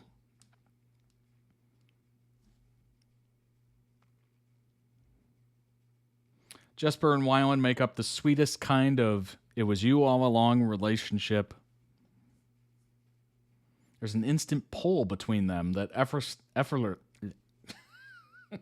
get these words out. Effortlessly, there we go, enunciate. Why am I not enunciating? What is happening to my brain? Draws the audience to see, sorry about that. Draws the audience to see why they're perfect for each other. In the show, it thankfully happens quicker, allowing viewers the chance to see them as a couple before everything crumbles. There's a one-night stand off screen, and then everything we get afterwards shows us that what they see in each other is all the things missing in their lives. Oh, interesting. I have the quote on a poster on my bedroom wall. Nice. That is a beautiful quote. Season 2 understandably changes a few details from the book, but Jesper and Wylan's story is still written to last. Wholesome, soft, sexy, and a partnership between equals. True definition of acceptance. One of the details I especially appreciate in the show is that their relationship ultimately becomes a second chance romance by giving them an off-screen one-night stand, then reuniting them and having the ties from all over again. We see concrete proof that they're meant to continue orbiting around each other in every lifetime. They're going to find each other and with a bit of time grow to fall in love. Chemist and a sharpshooter. Sunshine and sunshine, friends to lovers. Wylan and Jesper's story features some of the best tropes, and it's an added exceptional bonus that we get the brilliant chemistry between Kit Young and Jack Wolf. Despite the fact we get less time with them on the show, the actors pack so much depth into every interaction that we can understand clear as day why these characters will last long after the show ends.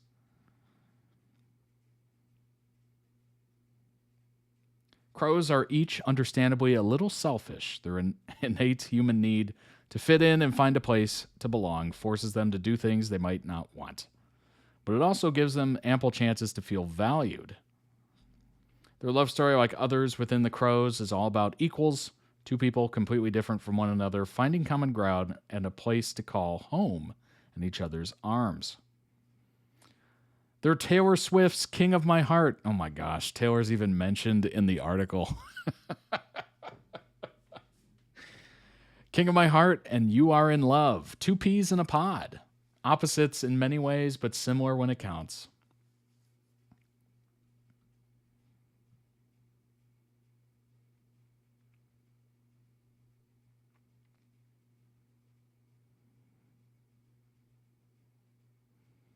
Neither does their, wait, hold on. The relationship survives, it clicks, and everything makes even more sense when they're together, happy and in love, sunshine and sunshine. Sometimes allow the clouds to come in while they take each other's hands regardless. Jesper and Wylan make sense together. Their love for one another doesn't get mixed up no matter how they search for an answer. They'll keep coming back to the fact that they're each other's best decision. Beautiful. Absolutely beautiful. Six of Crows has the best enemies to lovers arc in romantasy, and it's not even close.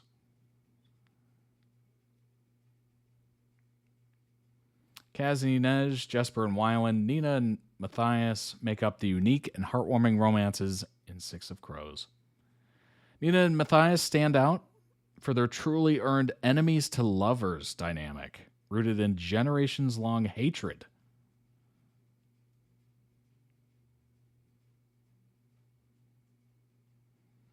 Nina and Matthias' enemy to lovers arc in Six of Crows was genuinely earned.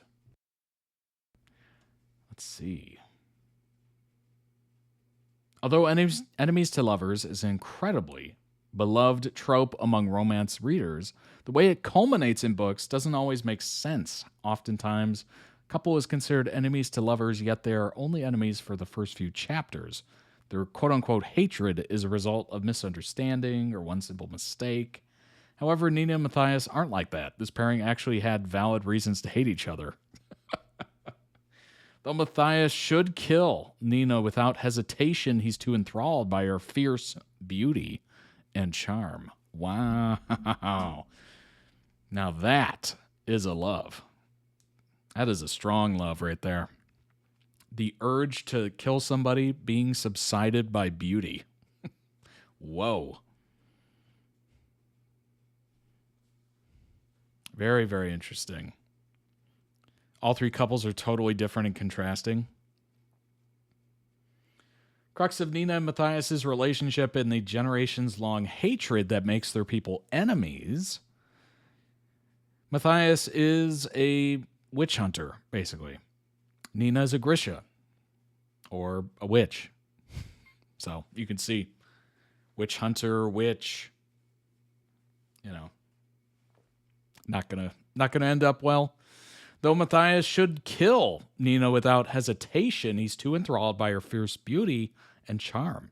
Ultimately, this leads them into a begrudging relationship where neither understands the other, yet two are intrigued to leave each other alone. Furthermore, when Nina and Matthias own up to their feelings, they must move past their beliefs to see each other as true equals. Took more than physical attraction to break down the barriers. Had to do the work.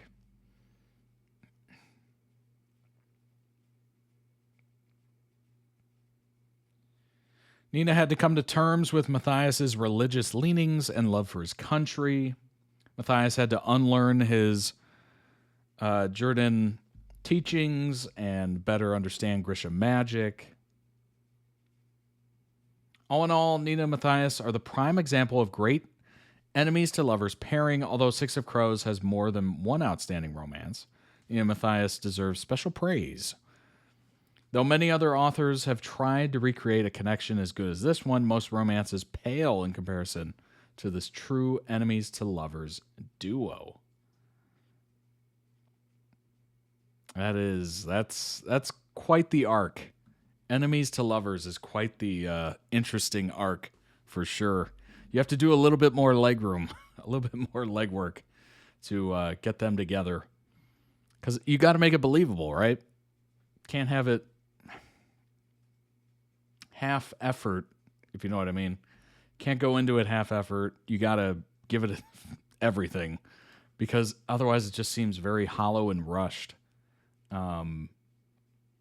I guess people are a little bit more forgiving when it's friends to lovers because it's not as out of the ballpark. Like you kind of expect it a little bit because they're being nice to each other, but when they're legitimately wanting to kill each other, maybe it's a little more difficult to paint them together or see them together. So you got to do a little bit more setup. Crows has 2 Grishas, Nina and Jesper. Nina can calm fevers, control emotions, hearts, hence heart render. Jesper basically controls metal, hence why he shoots.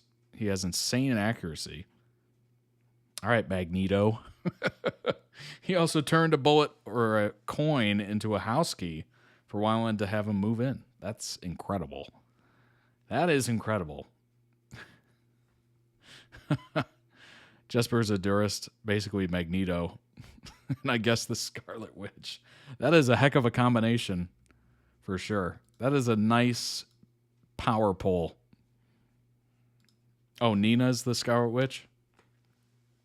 Yeah. Makes sense. I've said it before and I'll say it again. I love this setting. It's why I loved Assassin's Creed Syndicate. It's very similar dress. It's kind of weird juxtaposition to see people dressed up so nice, doing like the most heinous stuff possible. Obviously, the pairings and the coupling is very nice as well. The banter is super funny, super interesting. I could just listen to them banter with each other constantly, one-liners, etc. It's a shame that it got tied in and it couldn't stand on its own. Because I think if it stood on its own, it would have survived. I think it would have. Maybe not 8 seasons, but maybe like 6, 5 at least. I don't know. I'm not... I would say with regards to Shadow and Bone, I was more attracted to the Six of Crows aspect of it. So maybe I'm biased, obviously.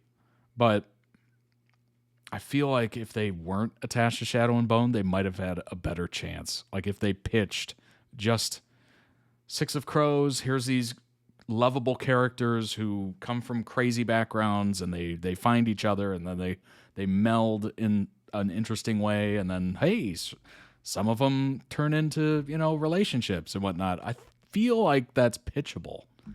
I feel like that's a pitchable story.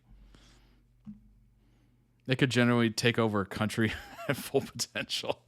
Literally raised an army of the dead. However, they just want to live and get rich. I feel like they could have pitched that show on its own, and it would have been great. I don't know if it'll ever happen, unfortunately. Vox Machina, yeah. Yep. Yeah, look at Vox Machina. Maybe they have to pitch it. Maybe pitch Six of Crows to Amazon. And I hate to give Amazon more shows because they're just as temperamental as Netflix, but maybe they pitch it to Amazon. Maybe they already have, unfortunately. I don't know. Animated series Six of Crows would slap. The problem is I love the actors who are in those characters so much.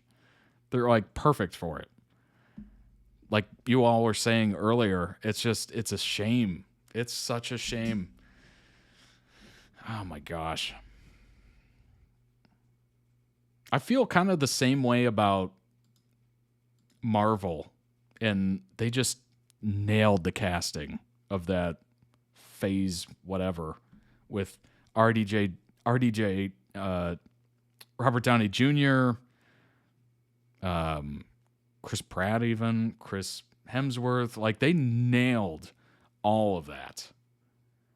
Scarlett Johansson. Like I don't think there's any replacement there, and it's going to be really hard to. It's going to be super hard to. They're trying, but it's, oh my gosh. The problem is I see those characters through those actors at this point. Would love a live action, but animation gets rid of the CGI budget issue. True. OG cast voicing? Ooh, that's pretty good. Yeah, maybe that would work because the voices would be similar, but man, I love a live action. I do. All right, let's move on. This is Dan and Phil. We got back-to-back Dan and Phil coming up. This is Dan and Phil, Terrible, the official music video. Oh my gosh. This was posted a year ago. I have no idea what this is going to be like. Truly none. So it's going to be interesting. I would prefer live action, but I'd take anything. True. That's fair. That is fair. All right. Terrible, Dan and Phil, official music video. Go.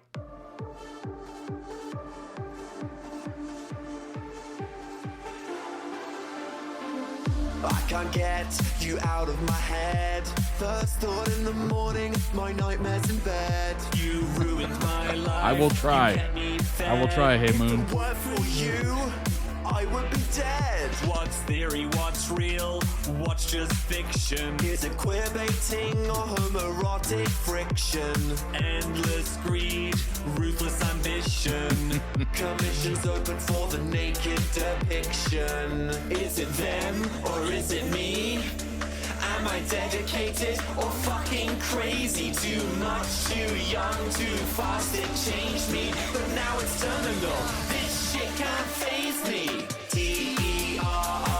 Terrorible.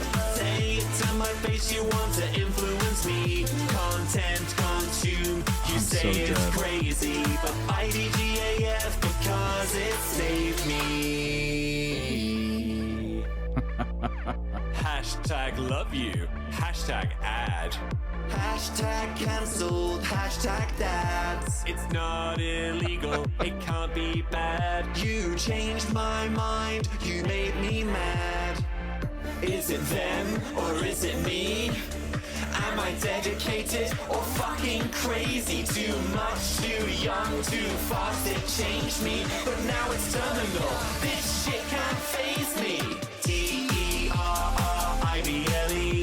Say it to my face, you want to influence me. Content consume, you say it's crazy. But IDGAF because it saved me. It's been a lot, it's been a time. We need to move on and forgive the crimes. This is our space, our time to thrive. It's us against the world, together we'll survive.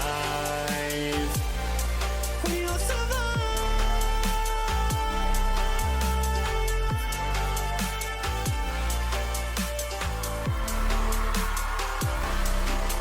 Alright, enough of this boy band shit. I want to have a rave. Yeah. I need every single person in this room on their feet right now. We're going to do this one more time. Here we go. Terrorible. Say it to my face, you want to influence me. Content consume, you say it's crazy. But IDGAF because it saved me. Terrorible.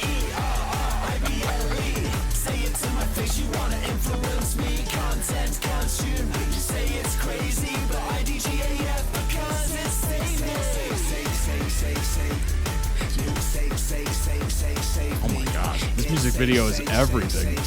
It is everything. I completely agree, Hazel.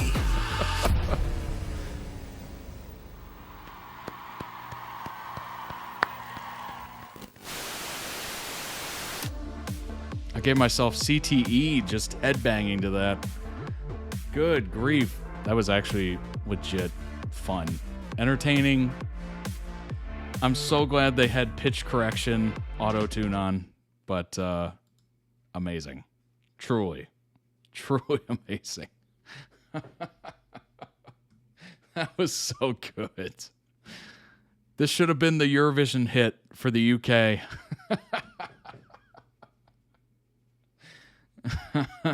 They were pregnant with the hard launch when this was uploaded, by the way. Can't believe the rebrand was them becoming pop stars all along. Brat Summer is out. Hello, Dan and Phil, Terrible Summer. Written and directed by Dan is such a powerful statement. That's awesome. That's really cool, that thumbnail. Amazing. Link down below in the video description for the original music video. Go throw it some much-deserved love if you haven't already. Unbelievable. I don't know what I was expecting, but that completely surpassed what I was expecting. So I am extremely pleased. Extremely pleased. So maybe their voices weren't the best. Maybe. I'm willing to give that. Their dance moves, I'm not even going to criticize. I'm not. They put in the time. They put in the work. They definitely practiced that. Man, that music video was just a whole other level. The editing was phenomenal. I think the lyrics were really smart. Like, it really did paint the picture of their relationship and whatnot. So that's awesome. But yeah, amazing. Truly well done. Got a couple TikToks here. We'll split them up between the two videos. How do I tell Phil the older Susan left to live with another woman? Messy lesbian drama never ends. Cheering you up. They say 70 is the new 30. Susans? You guys. Not the Susans. There's a lot to digest there. Firstly, lesbian mums. Cool. Secondly, the Susans. I can't believe your mums were the Susans. You get to call your mums the Susans? Also, sorry, I guess that's over now. Yeah, sorry that's over. Slash, thanks that we appreciate that this is cheering you up. They say 70 is the new 30, right? Absolutely, she's gonna get out there. So, the first Susan can get Susan 3. Go find another Susan, yeah. They have to. And then the second Susan can find Susan 4. True. And then you've got Susan squared and cubed. Susan cubed. Frickin' hell. Yeah, Susan that's cubed. A superhero team. 4 mums. 1. No. Not the Susans. There's a lot. Not him going there. And open your mouth. 4 moms. Happy birthday. No. I got you a cake. I'm so scared. Close your eyes and open your mouth. No. Happy birthday to Dan. Oh, wow. That is a nice looking cake. Oh my God, it's a completely black cake. Blow it out and make a wish. I'm still alive. Stop looking at me like we're going to choke. What? What was your real wish? Was it that we could grow old together till we're 997? I'll just say yes. Put it in your mouth. How do we slice this on the arm of inflatable sofa? Just try your best. Oh my God. Slice that heart right down the middle. Oh. Wow. She's a creamy one. All right, I'm going to eat this later. Phil f***ing ruined it. I got you a cake. Not Phil just unleashed. Phil is unleashed, and it is unbelievable. That song is how they ended every show on their Terrible Influence tour. Nice. That's a good show. It's a banger. It is an absolute banger. Oh my gosh. All right. Let's jump into the next one. We got 2 more TikToks. We'll watch it after. Next one is Dan and Phil's top all or nothing moments. Handful of moments from my favorite running gag in the Dan and Phil Games channel, all or nothing. I have no idea what this is going to be like, but I guarantee I'll probably enjoy it. All right, let's jump into it. I'm going to play again. Wait. This is round 2. Round 2. I won 1. Cue their lips going black from the cake and some inappropriate comments about interacting with Venom. Oh my gosh.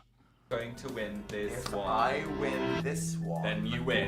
Then I win. And if you do that, and you will not sully the good name of Pong by pulling.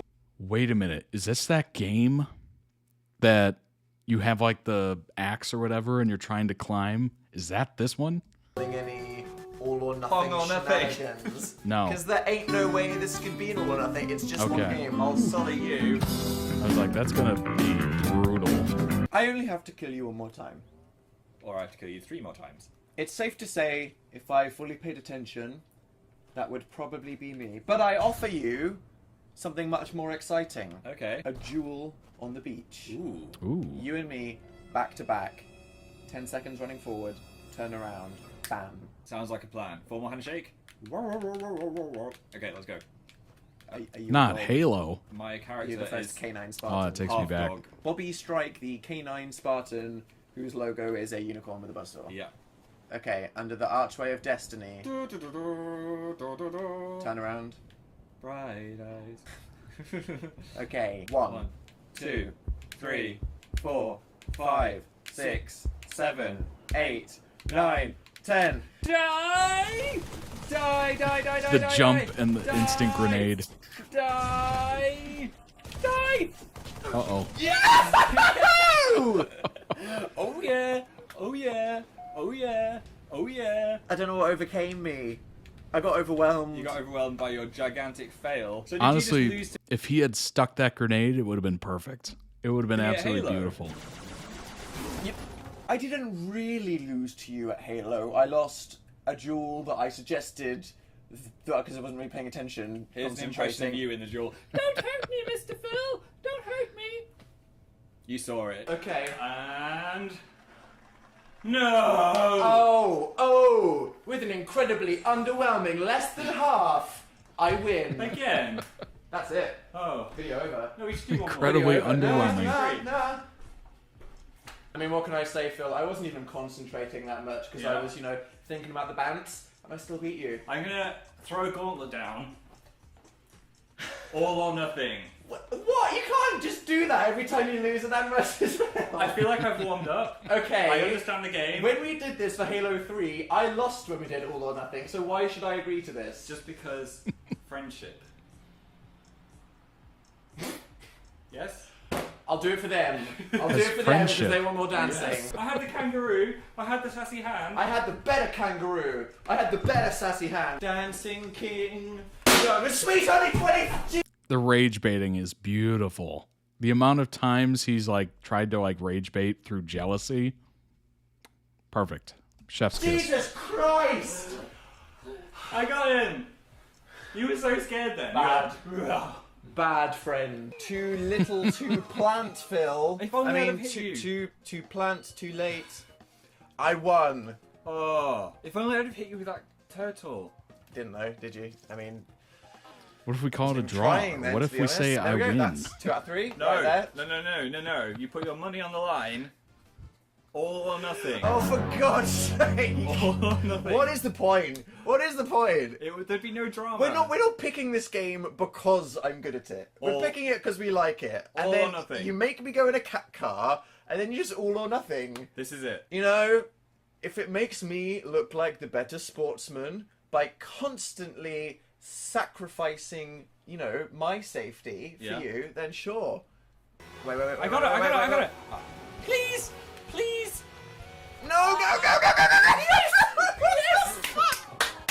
I did it. Dan is literally sacrificing his own sanity for these all or nothings. I can't believe I won. Fuck you, Mario Kart, and your stupid, shitty random items. Fucking bored me. So, just like Halo 3, when we play a game that I consider myself actually above averagely good at, I lose to your stupid all or nothing thing. I'm not salty. You agreed to it. So, final round for Dan. Give me a thumb. What? Why? Just to unlock No, the Is I'm this not going to be giving a you the pattern of every Phil one of just these? bought the elf. Phil Oh. just bought the elf. That was my Thanks 79 for that, mate. I was gonna use that to buy 79 penny sweets, and now what am I gonna do? I'm gonna cry at the sweet shop. Get over it, right, mate. Time for the final showdown. You have to be Oh, silent. Crossy And Road. just wheel yourself over there a bit. This is not helpful. Right, here we go. Okay, beat 59. Oh god.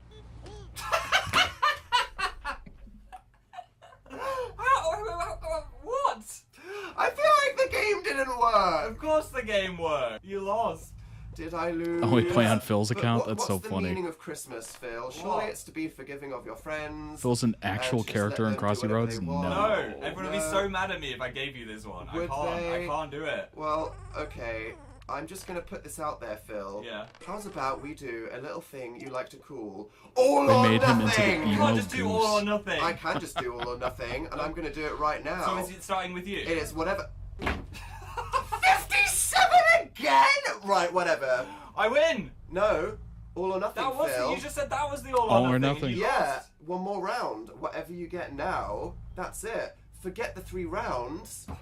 Oh, what's wrong, Phil? I could all those Dan versus Phils, the little Fine. joke in Pentatonix during the 7-second Fine. challenge. Are you scared? Halo. Here we are, end of 2016. Mario Kart. Oh, I've got to get across this river. Come on, truck. Shut Shut up. Shut up, truck. Oh my god, I got a text.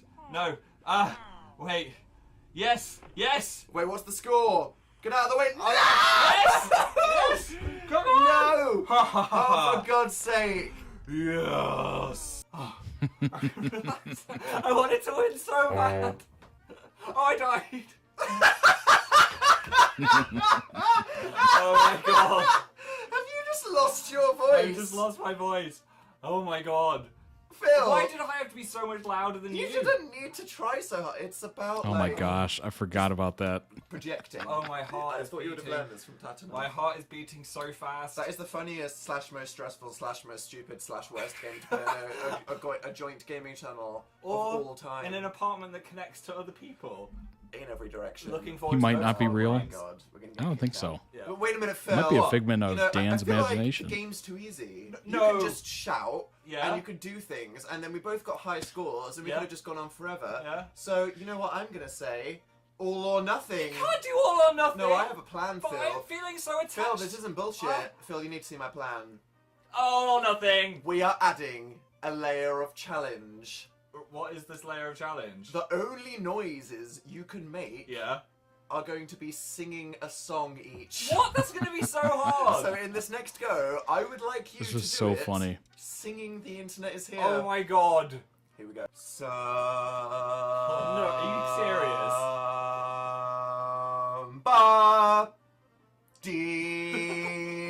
You need to sing it, Dan. once Sing. You're just saying it. told me the world. Yes. Oh That god. world was too loud. World. Well, Oh, Oh, my no. God. well, that was something. Right, I'm just gonna say, I'm not doing it all. 213. So I have an idea, Phil, Yeah? and it's not just letting you have another go. Okay. because You had your go. I had my go. We're gonna do all or nothing. All or I nothing. didn't suggest it. Dan suggested it. We're gonna take it in turns, Yeah.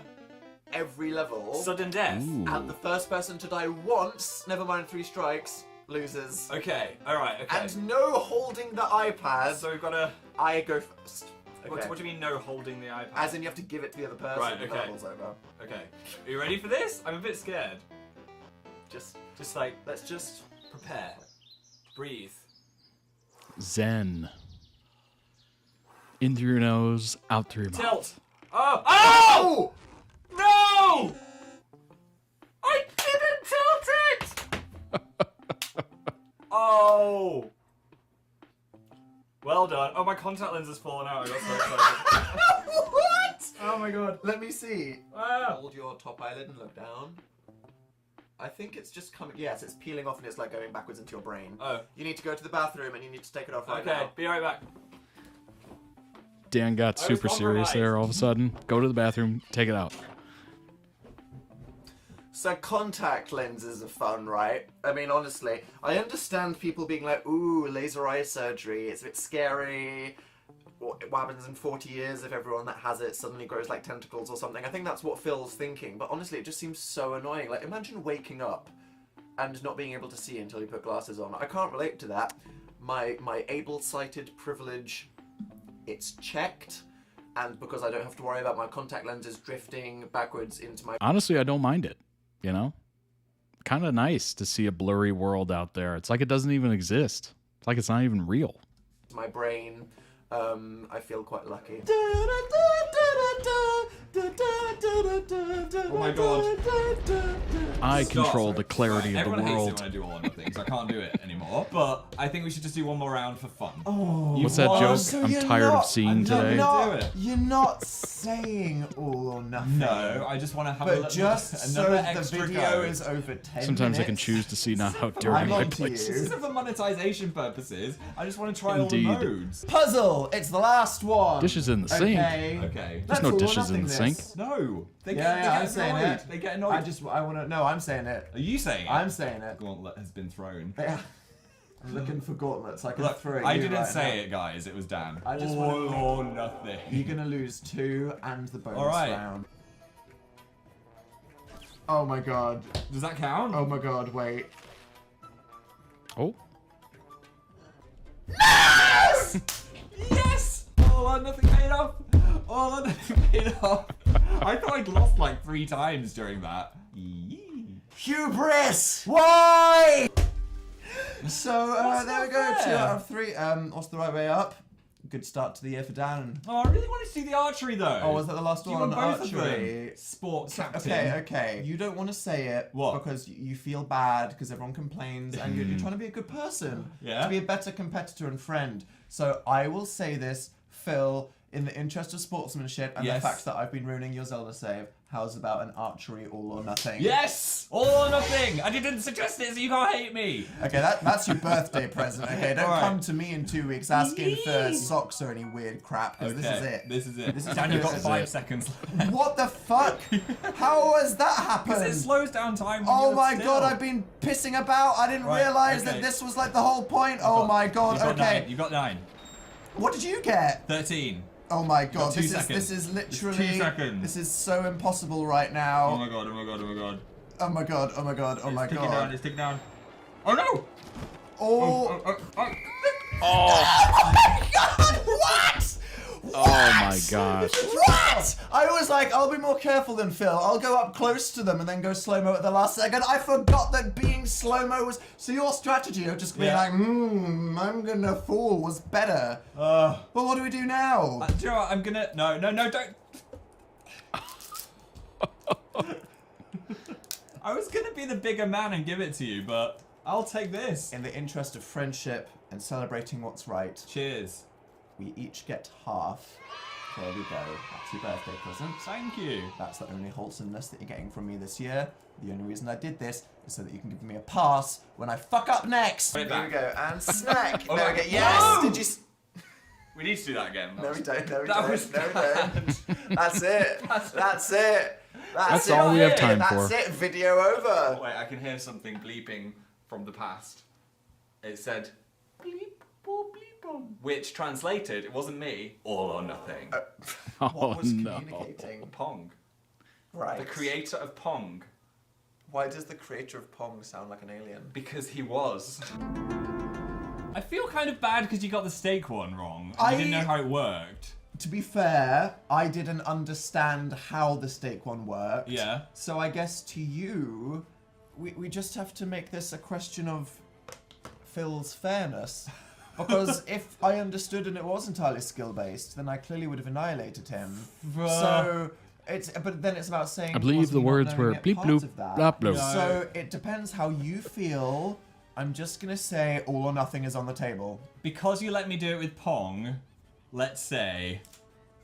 all or nothing. That was the biggest mistake of your life, bub. Shouldn't you be grateful that I suggested that? Thank you, kind and generous Phil Lester. Right. Over somewhere else right now. How have you got I feel 8? because Get all I've the just made popcorn. all that's a boulder, Get all that's of it. okay. No. I'm seeing the shadows. I'm preemptively moving into Yes. place. I have mastered. That was- I got -6 because a boulder touched What? me. Are you? No. No. Yes. No. You gotta be kidding me. You've got to be kidding me. Back on the forehead. That's crazy. What? Rosalina won. No, but I beat you. We can't give it to Rosalina. I think we have to give it to Rosalina. No, we give it to me. You just stuck it on the TV on Mona Lisa. I mean, Rosalina. Mona Lisa. There she is. No. Your winner. There she is. Isn't she Beautiful. fabulous? Fine. Slip and slide. This is it. This is good. No, not like this. Oh my God. Not like this. Oh my God. I have severe PTSD from this game. Not like this. Slidey slide. Yes! Fall Guys is just brutal. You slid a bit too far and hit your face. I swear my success rate on getting past the first level. Nice slug! Oh my 2%. God. I can't believe I won. All or nothing. I'm gonna do one more round. Right. If I win Fall Guys, Yes. then I It's brutal. It really is. win. So you are doing the first all or nothing. Are you really invoking that I power? would have to win Fall Guys right now. Okay, Not fifth in the last round. Win. I want to see it. Go on then. Oh, just shake my finger, not bite it. That was a soft launch. Spoiler alert, he did not win. Of course he didn't. Come on now. That would go against everything. Oh my gosh. Love it. Absolutely love it. All or nothing. That is such a beautiful bit to go back to every single time. Obviously, you shake fingers, don't bite it. Right. Totally. Link down below in YouTube video description for the original video. Go throw it some much deserved love. That was a lot of fun. Lot of fun. Oh my gosh. All right. Let's check out 2 more TikToks and then we will get you out here so you can enjoy your weekend. Hopefully it's a good one. Hopefully you got some plans going on. This paper underwear that's just really f***ing disgusting. I'm sorry, what? We had a couples massage, but we didn't know it was until we got there. We got another Mr. and Mr. Lester, which shows that I have the superior last name. They knew it was a Howell and a Lester in the mix. It was the Lester family holiday, so everyone was a Lester. Yeah. My name wasn't on anything. Fine. So we were assumed to be Mr. and Mr. Lester. Yeah. It was actually supposed to be your mum's birthday treat. We booked her a massage, and then I went, I deserve a massage. Then we totally crashed her thing by booking 3 massages at the same time. But then we got to go with her, but then she got to her own room and we got the couple's sexy room. Which was very unsexy. Disposable underwear. And very bright lights. I was like, I don't need to be seeing all this in this Asda lighting. Okay, well, when you're talking that I am the this in the room, can you shut up and rephrase that? Thankfully, in those kind of situations, I knocked my glasses off, so everything's a blurry dream to me. Well, I think we did have a bit of a no-homo situation there. I think the act of putting on a saggy pair of paper underwear Careful with the word saggy is here. maybe the least sexy thing in the entire world. It's not very sexy. So despite it being just me It's and like Phil those- in the room, when they were like, okay, we're going to leave now. It's like those hospital underwear or hospital like smock or whatever that you have to put on. It's like, ooh, this isn't a good look. Nobody look at me. Please put on the disposable underwear and lay on the towels. We just looked at each other like, wow, this is really awkward. We're going to both have to get naked. And there's something about this paper underwear that's just really f***ing disgusting. It was very medical. And so we both were like, okay, are you going to turn around? Are Very you, medical. Turn around, yeah, don't look, you don't look. And it's like, oh, okay, so here we are. 16 years, we're in the couple's massage room, and we're both going, don't look, I'm bending over. Ah, is yours on? I mean... Let me just glump onto this slab with my cheeks out, but promise you won't look. You've got to keep a slight air of mystery. Also, my paper underwear was an extra small. I was like, what are you trying to say? It was Susan. graphic. It was medical. It was the showing room a lot. was way too bright because they hadn't put it into nice, relaxing mode They yet. needed to sex up gosh. that room. It was very, very They needed medical. to fill it with steam and only light it with candles. Then I'd be like, I agree. Whip it all off, lads. This is a professional environment, Phil. We had a couple's massage, but we didn't know. This is a professional environment, Phil. Oh my gosh, they're so quick. They're so freaking quick. And yes, I totally called the medical vibe. Oh gosh, that is not good. It's not good. Let's get some candles going. Let's get some dim lights. So dim that you can barely tell what's going on. Every woman is Susan to Phil. Ever get bored of watching TV shows? I think I would like to live till 652. Yeah, why is that? I just really enjoy living. I never get bored of watching TV shows. There's always something to do. Honestly, as long as someone is making like good games and good TV, it's fine. I think that like 100's fine. You've got to join me for 600 or I'll get sad. I guess I'm forced to stick it out for Phil. Think of all the Scrabble games. Oh my god. Euthanasia! Switzerland pods are gonna go fucking hard in like 100 years though. But gay. Can I go to the gay euthanasia pod in Switzerland? Well, they just fill it with Popper's steam. Oh my god. You feel the rush so hard, you fucking die. I'm sorry, everyone. This is going to be Dan and Phil's Dragon's Den Shark Tank. All right. We want to do Oh my gosh. euthanasia pod, but gay. Yes. I think I would like to live to... Oh my gosh. Oh, they're so original and clever. It's just amazing. Edgy Phil is so funny. Edgy Phil is thriving right now. Edgy Phil is just everywhere. Every video, every conversation, every joke. It's unbelievable. It really is. Watching some of the earlier Phil content, you would never guess in a million years that Phil would be the edgy one on a podcast. Ever. It's just kind of crazy. It's unbelievable. It's beautiful. It's his real personality coming to light. It's just amazing. We've said it before. It's been said before. Ever since the hard launch, it's been much more, or it feels much more like they're being themselves. Their guards are down. They're just kind of enjoying it. And this is who they are, kind of thing. It's always so unexpected too, so it makes it even funnier, right? He lulls you into that G-rated, it's super nice Phil and innocent Phil, and then he just clocks you with like some horrific joke about, I don't know, anything. You're just like, whoa.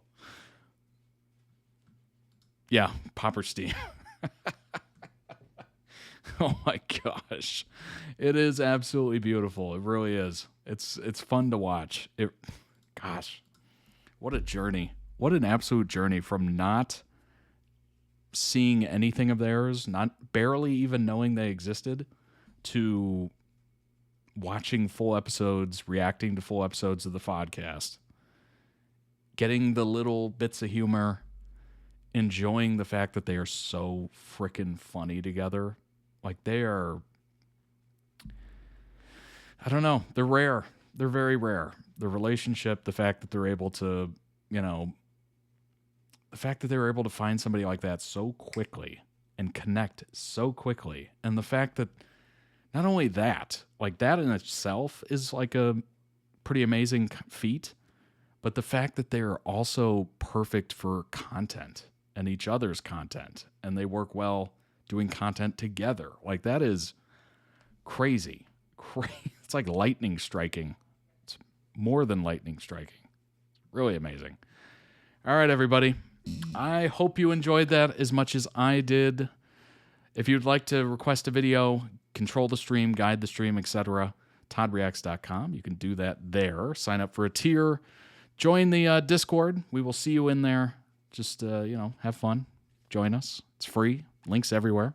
Subscribe to the YouTube channel. Follow the Twitch channel, of course, if you want to join live. Shout out to all of you joining live. I appreciate you being here. And I hope you have a tremendous weekend ahead. I hope it's fun. I hope it's interesting. It's getting super hot here right now. So it's going to be fun, though. Celebrating a birthday and everything. So not mine. But it'll be a lot of fun. I'm looking forward to it.